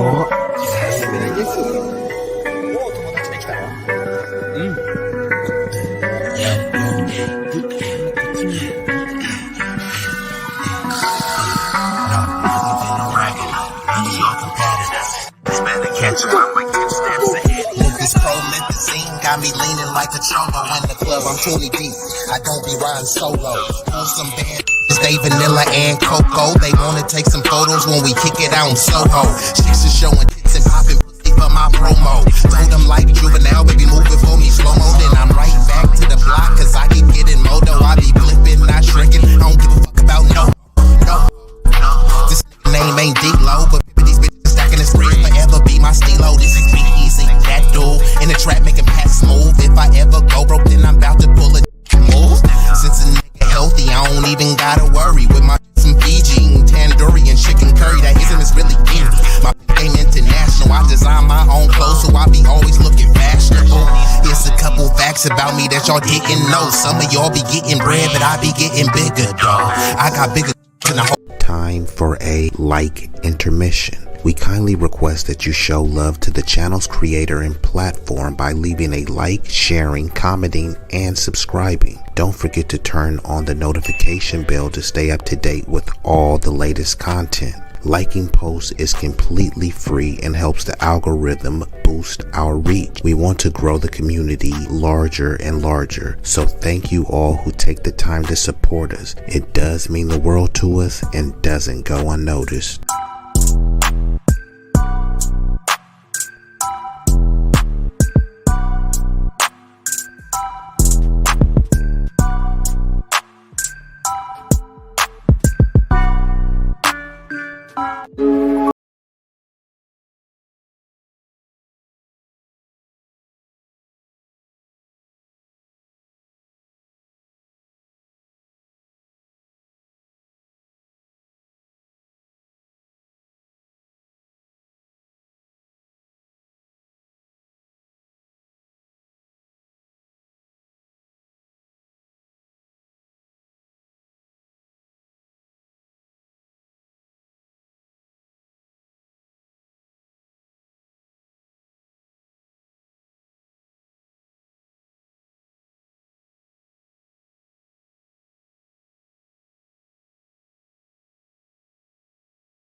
Easily rig.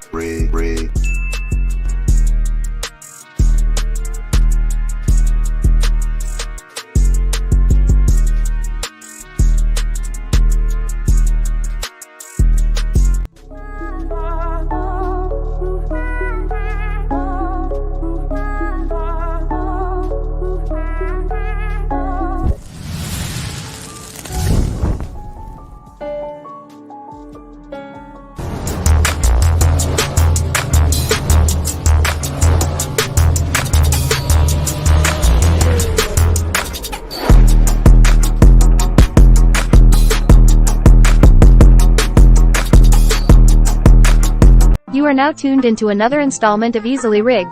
This broadcast will be uncompromising, unfiltered, uncut, and unrehearsed. Your support for the program is immeasurable. Thanks to everyone that has contributed to our growth, you are appreciated. B-Eazy Dat Dude, Big Rig slaps two of the dopest to ever do it, you feel me? Put some respect on their name. Enjoy the broadcast.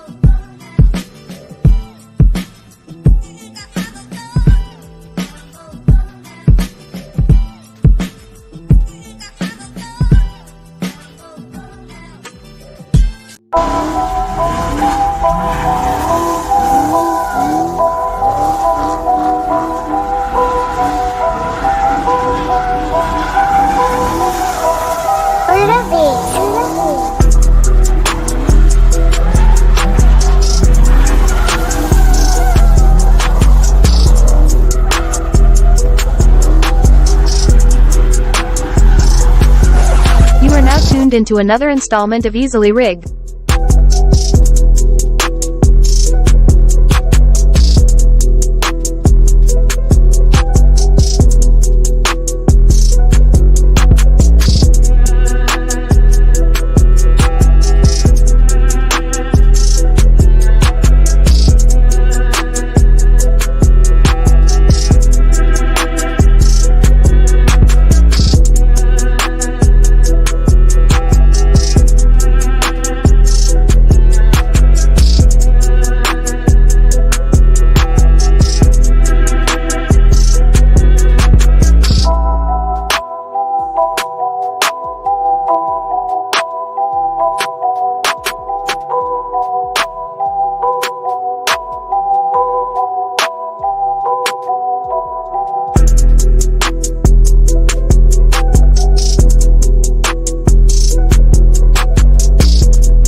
B-Eazy Dat Dude, Big Rig slaps 2 of the dopest to ever do it, you feel me? Put some respect on their name.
Knowledge and relationships